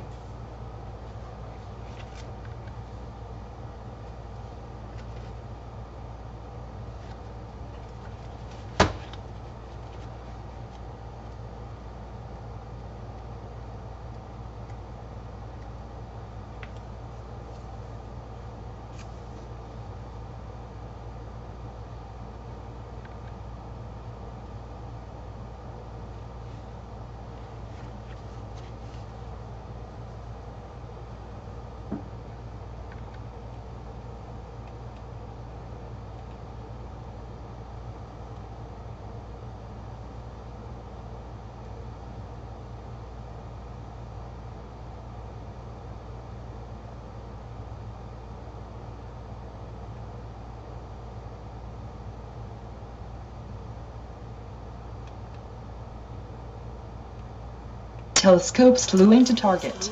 Oh, go to another target.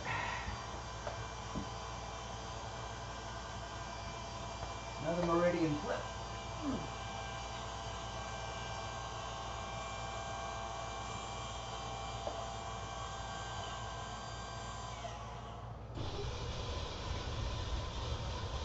Telescope slew complete.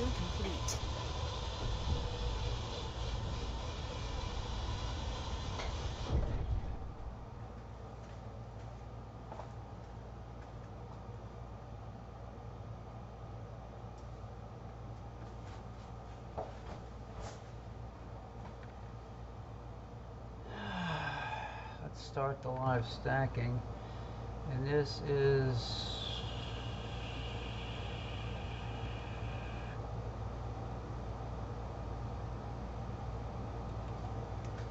SH2 dash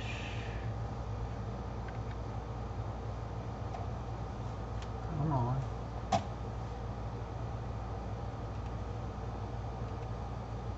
One, 3, 4.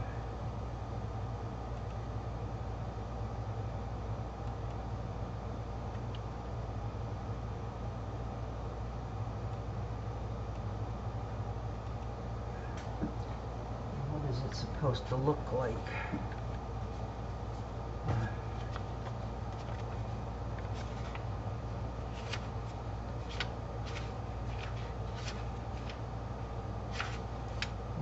So 134.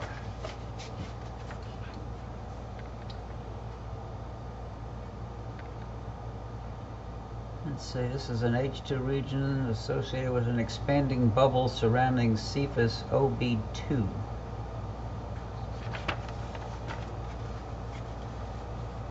I see something in the top left corner. Let's see, who just joined in?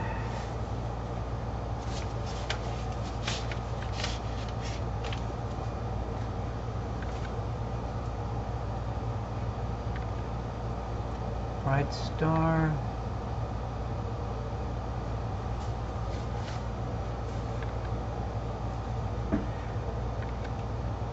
Welcome, Dan.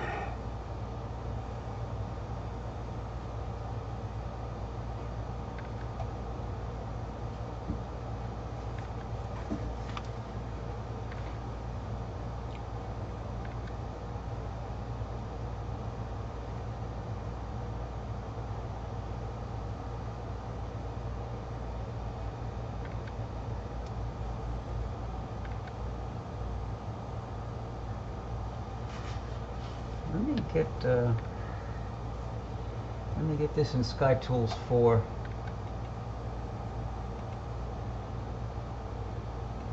Tool designated search SH2-134. More objects. SH2-134 is an H2 region in the constellation Cepheus. SH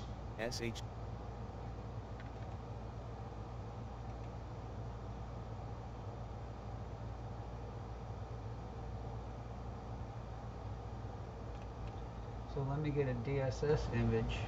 Get DSS image. 120 arc minutes. Put it in my attachments. Get image. Yeah, they showed a dark nebula nearby. And I could see that running through here.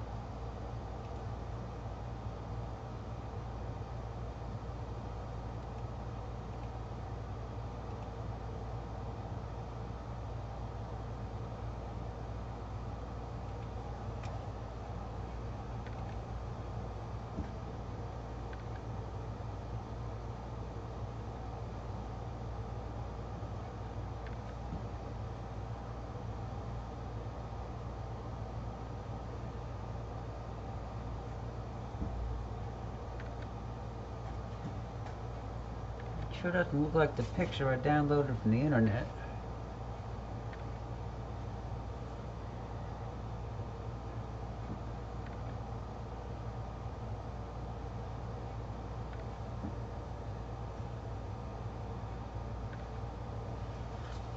I'm gonna have to run this one through astrometry.net to see what it picks up in the field of view.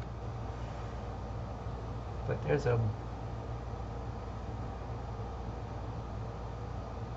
I can definitely see the dark nebula. There's almost like a hole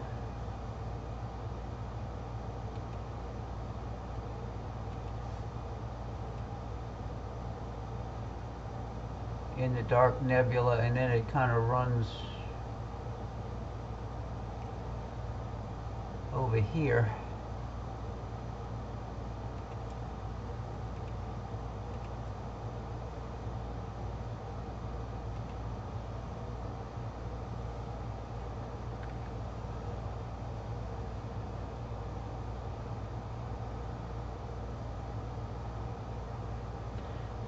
Yeah, Jeff, all I can figure is those little fuzz balls I was getting earlier had to be because I was out of focus.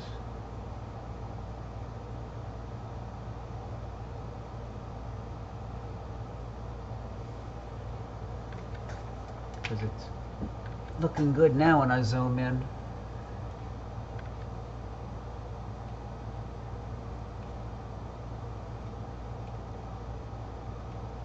There's all kinds of...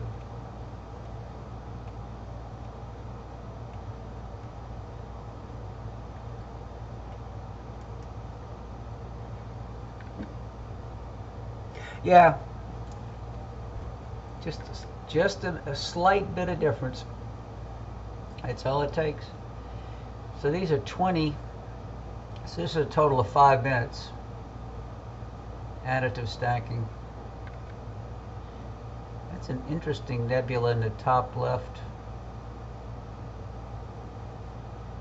Let's see what astrometry says that is.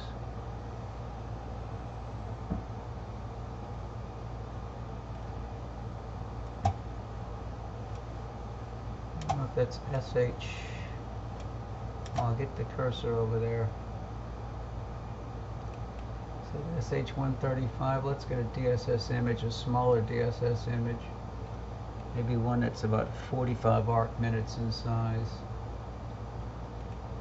So it doesn't overlap the other one. And see if that's what it is.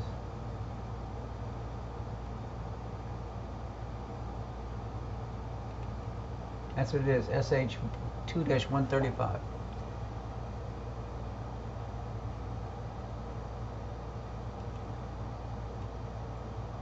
That's over here.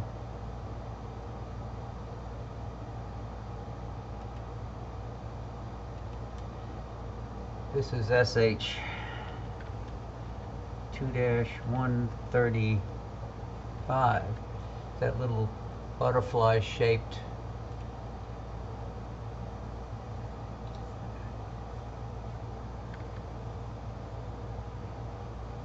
Let's see. It ought to. Let's see. Yeah, it should have stopped at 16. We said, huh? Yes, it did. You see, it didn't get brighter. I was talking to Rock about that.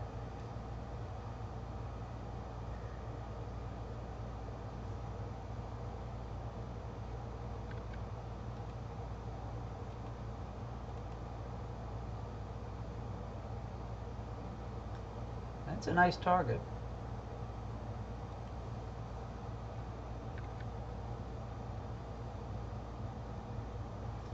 Okay, what's next? See, it shows 2.7 degrees.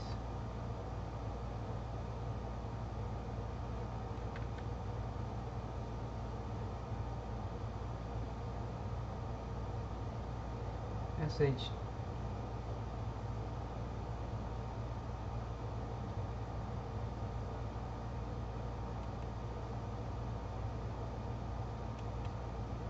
This may be too low yet.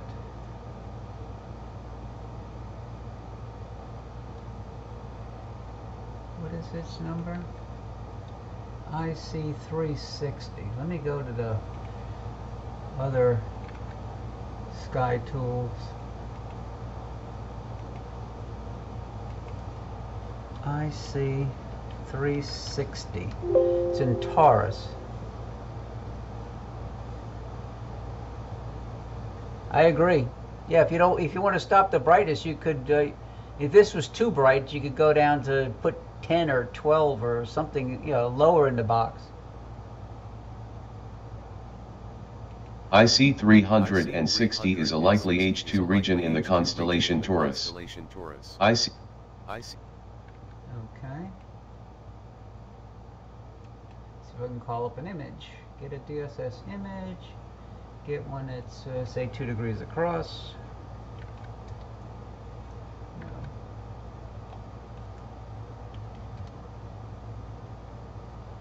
Yep, it does, because then you can't get it too bright.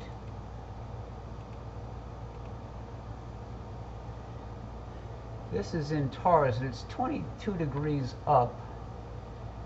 It might be just clearing the trees. Let me see what it looks like with an image.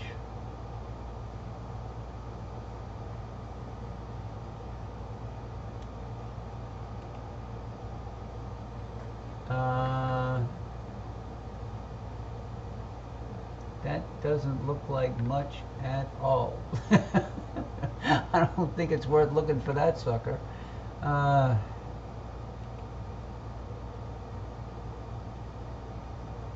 see 353. Let's see. I see 3. Let me try 53.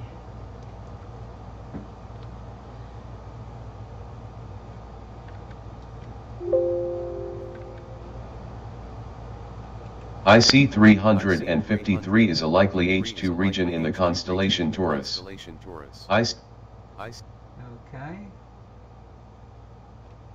See if it shows anything. We'll get another DSS image. 2 degrees. That's why I like being able to import a DSS image. Then you can look at it and say, is it worth going to look for? Oh, somebody, Atmos, evening Atmos. Boy, that one's not worth looking for either. Okay. They're big, but they're non-existent. That's too low. I can always go back to the Gamma Cygni complex that my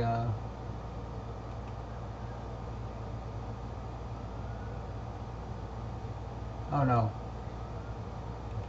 How about Gamma Cassiopeia?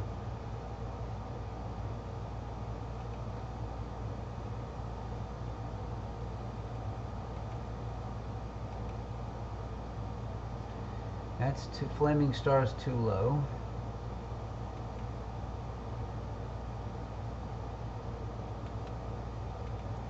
We'll go back to, oh lordy no. Move that out of the way. Yep.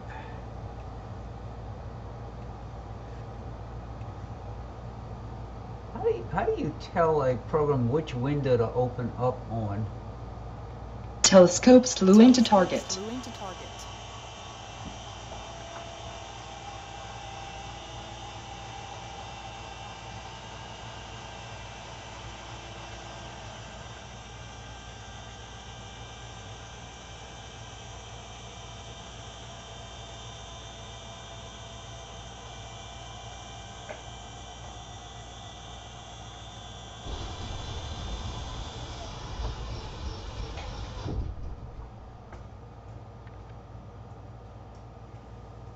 Telescope slew complete.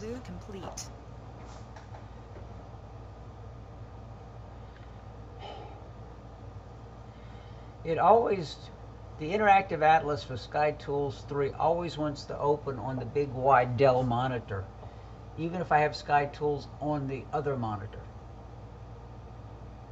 Now once I move it over, if I don't close it, it stays on the Dell, on the Malincam monitor.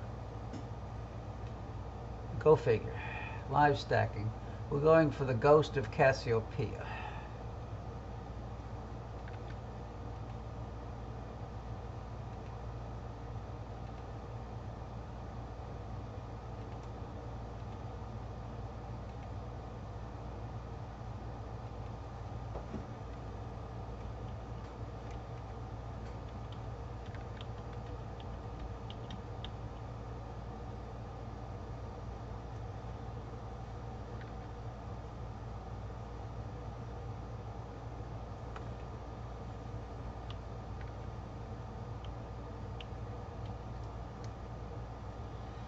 It's called the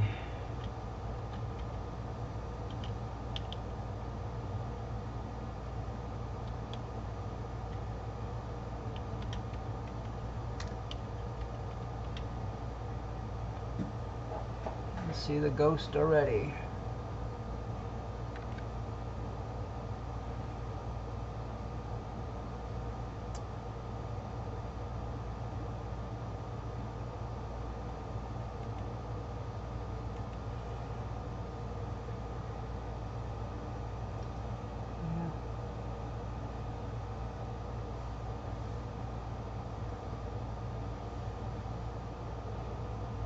Yeah, this is the nebula my friend in Baton Rouge spent an hour capturing Saturday night.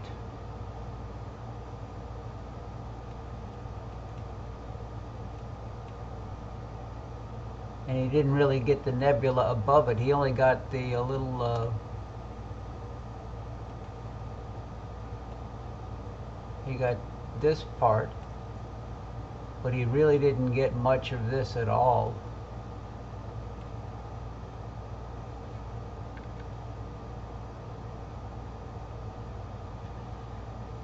Skull is in I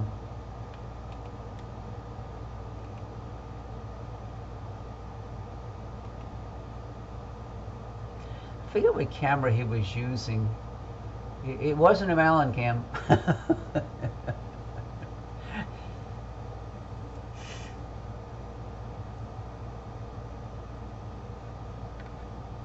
He commented on his Facebook page, and I said, well, yeah, I caught the same object Saturday night. And I did it in like 2 minutes versus it was like 52 minutes. It was using the same 12 nanometer filter I was using.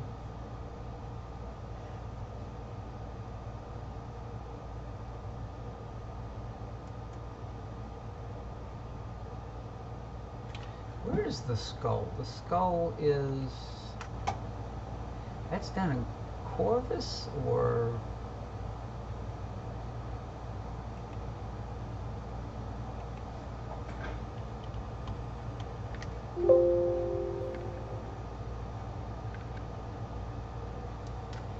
Oh, God. Let me do a Google search.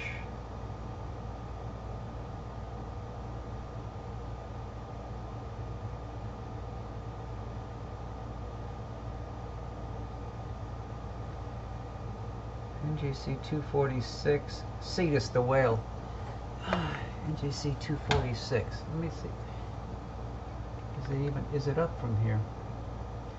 If it's so, is it behind my neighbor's oak tree?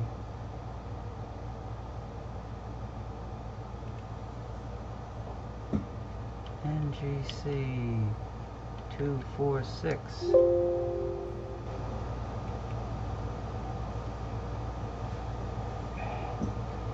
Planetary Nebulon Cephas, Action, Interactive Atlas.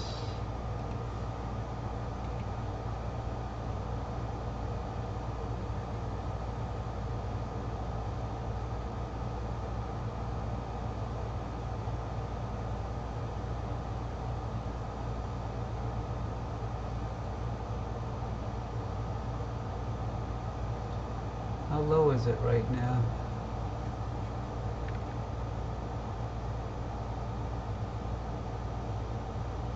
Oh, I don't want to look at equatorial coordinates. I want to look at horizon coordinates. Yeah, it should be high enough. Is it south, north? It may be visible. I'll give it a try.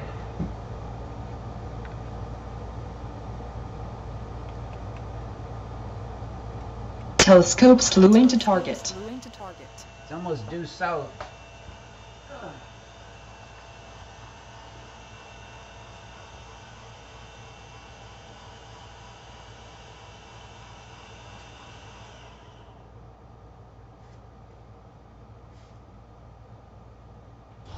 Telescope slew complete.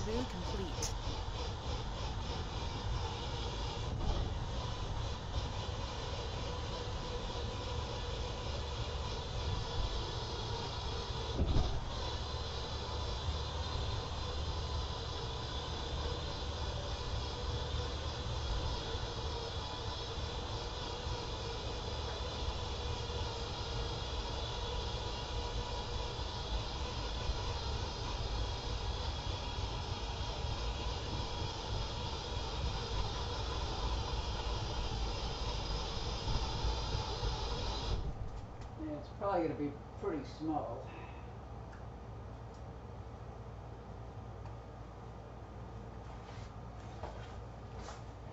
Let's see.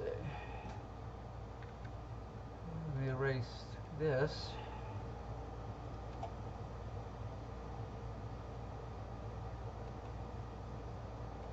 Start the live stacking.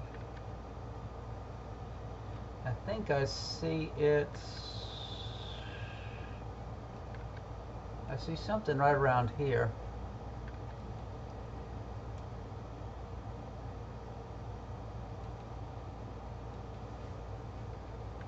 NGC 246.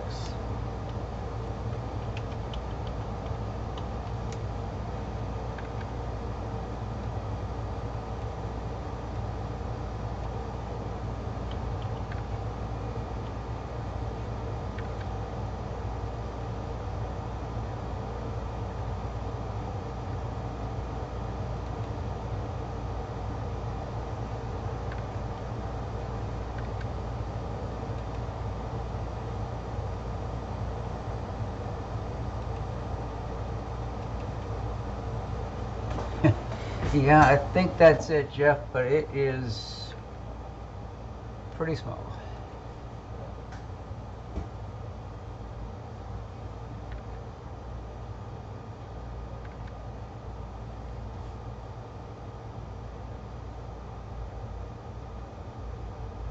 Yeah, that's it.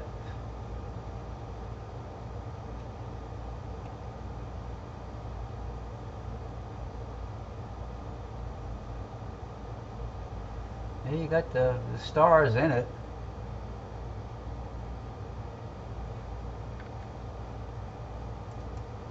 You can see how small it is. Wow.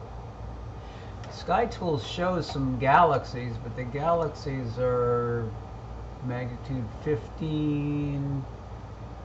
You know, what it, yeah.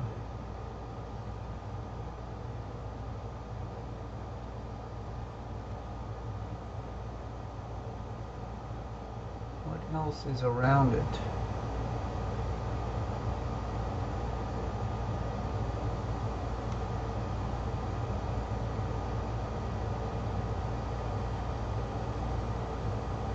Sculpt the galaxies below it, but that's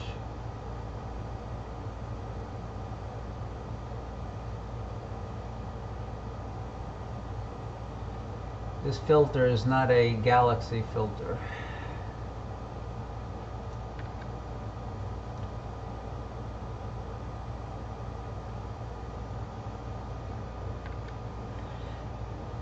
I tried it the other night on Andromeda. It was not impressive. I also tried it on the Pleiades, and it didn't really work that good on the Pleiades either.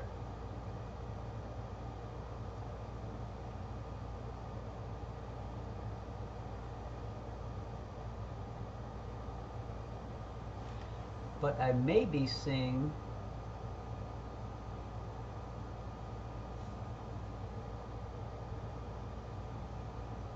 how far is that galaxy away? Let's see.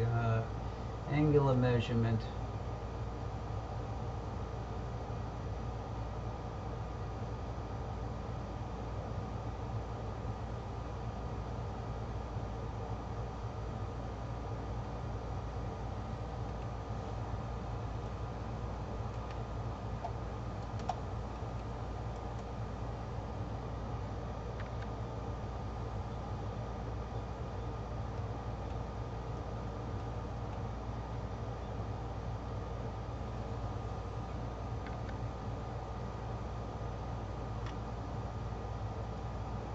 that's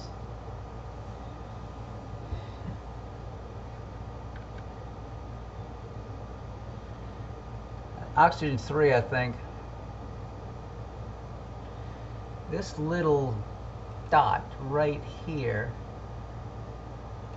is like a 14.5 magnitude galaxy. You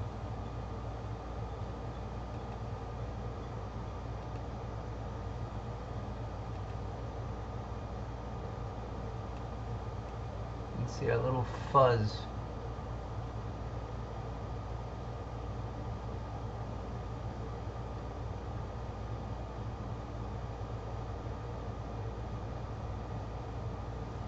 Yeah, and this is my worst light pollution, looking towards Slidell.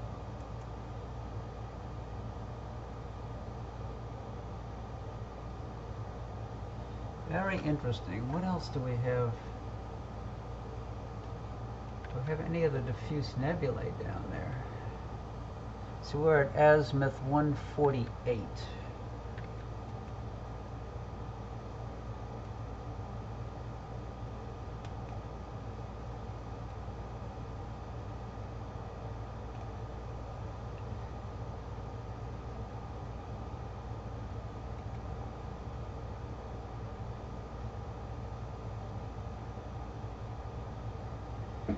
No, there's nothing else that's big.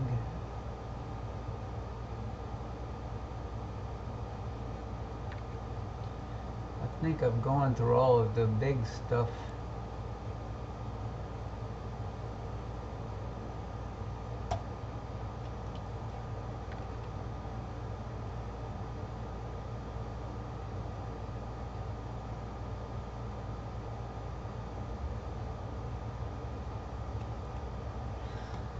I know somebody that used that combination the other night when they were doing it. See, right now it's a frigid 63 degrees here. Fahrenheit.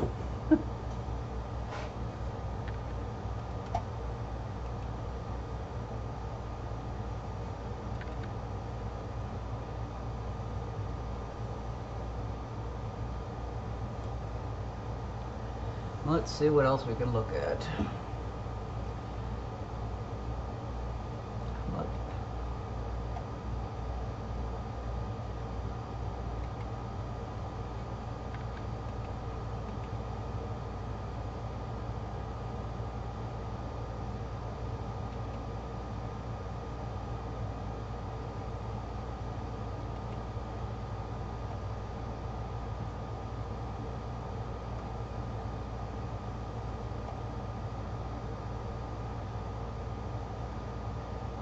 I think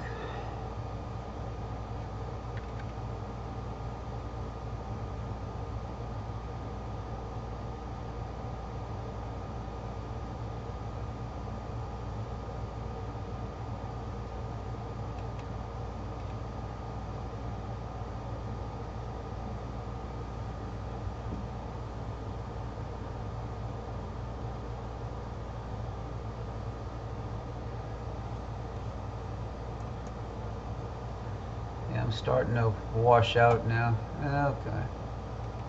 Turn off the live stack.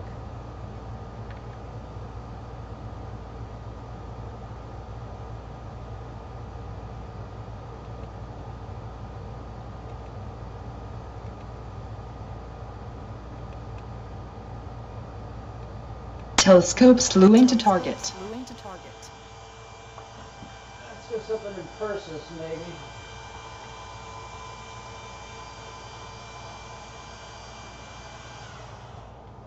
Oh, that's pretty darn low.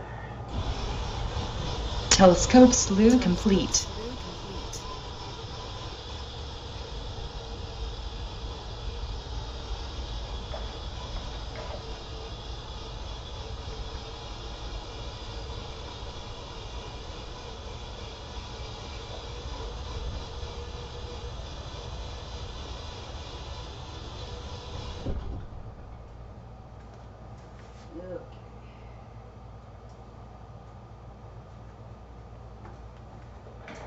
Let's see if this shows anything. It's supposed to be a planetary nebula.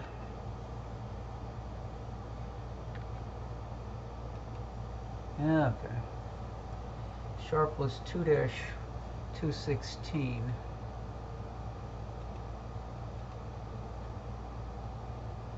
I have no idea what to expect.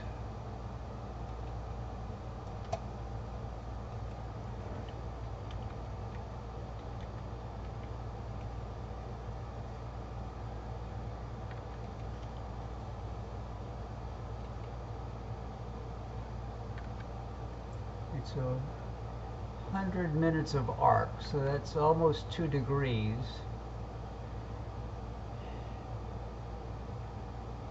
Supposedly a planetary nebula. Sharpless 2-216. Let's see if I have a picture of it.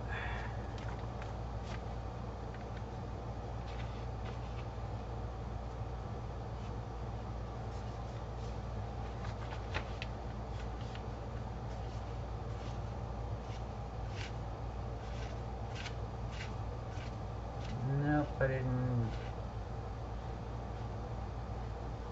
Nope.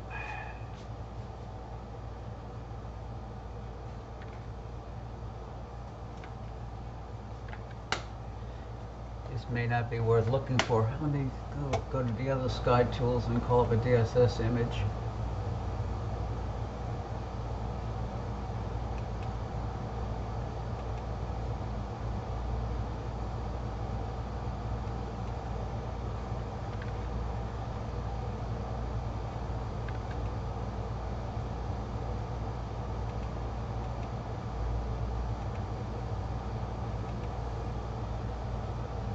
Operation completed. Operation completed. Nope, wrong program. Let's see.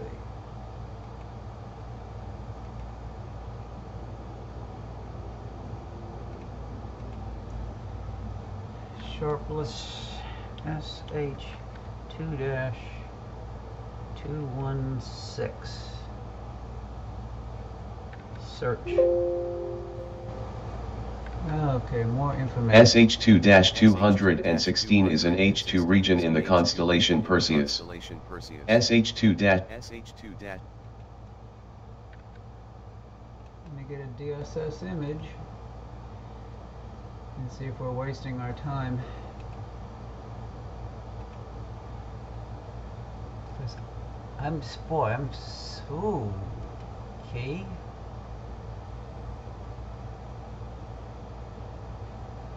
I'm starting to see a little curve over here.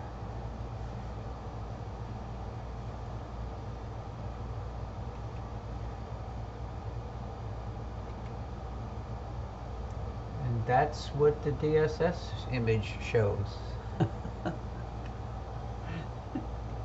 Let me see if I can drag the DSS image over here.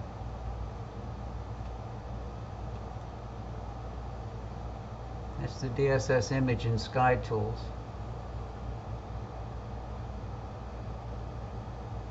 They're almost mirrored.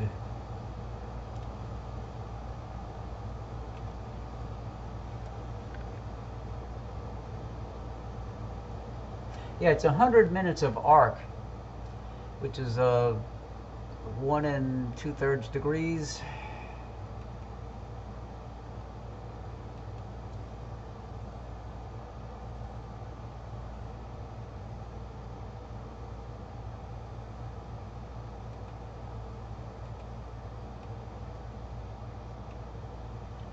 It's right there.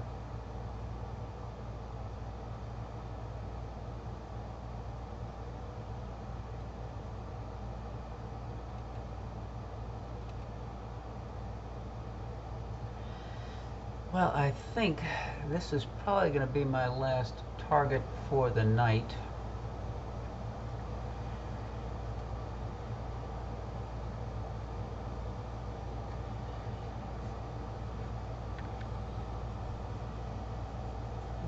Definitely a challenging object.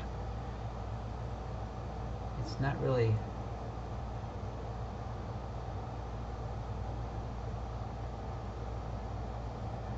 Yeah, it's very faint. What was the the description. Well, let me get my cursor back.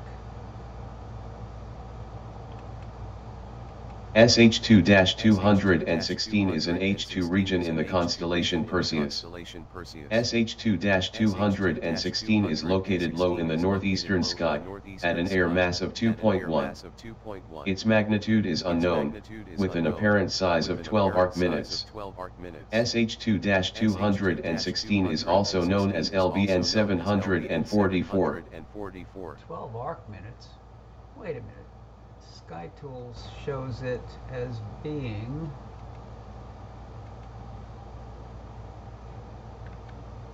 100 arc-minutes. I don't know.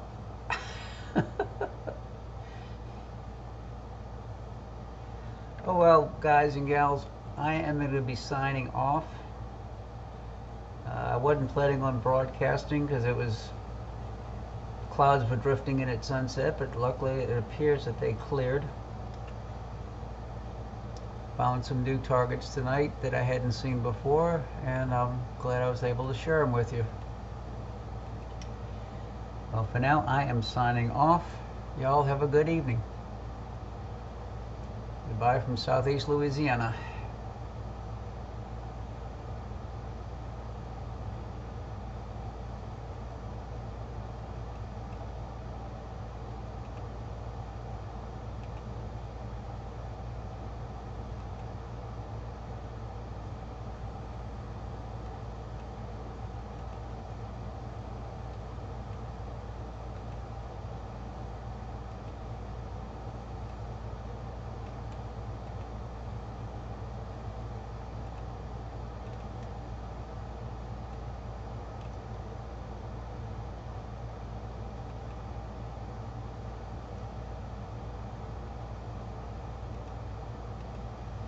So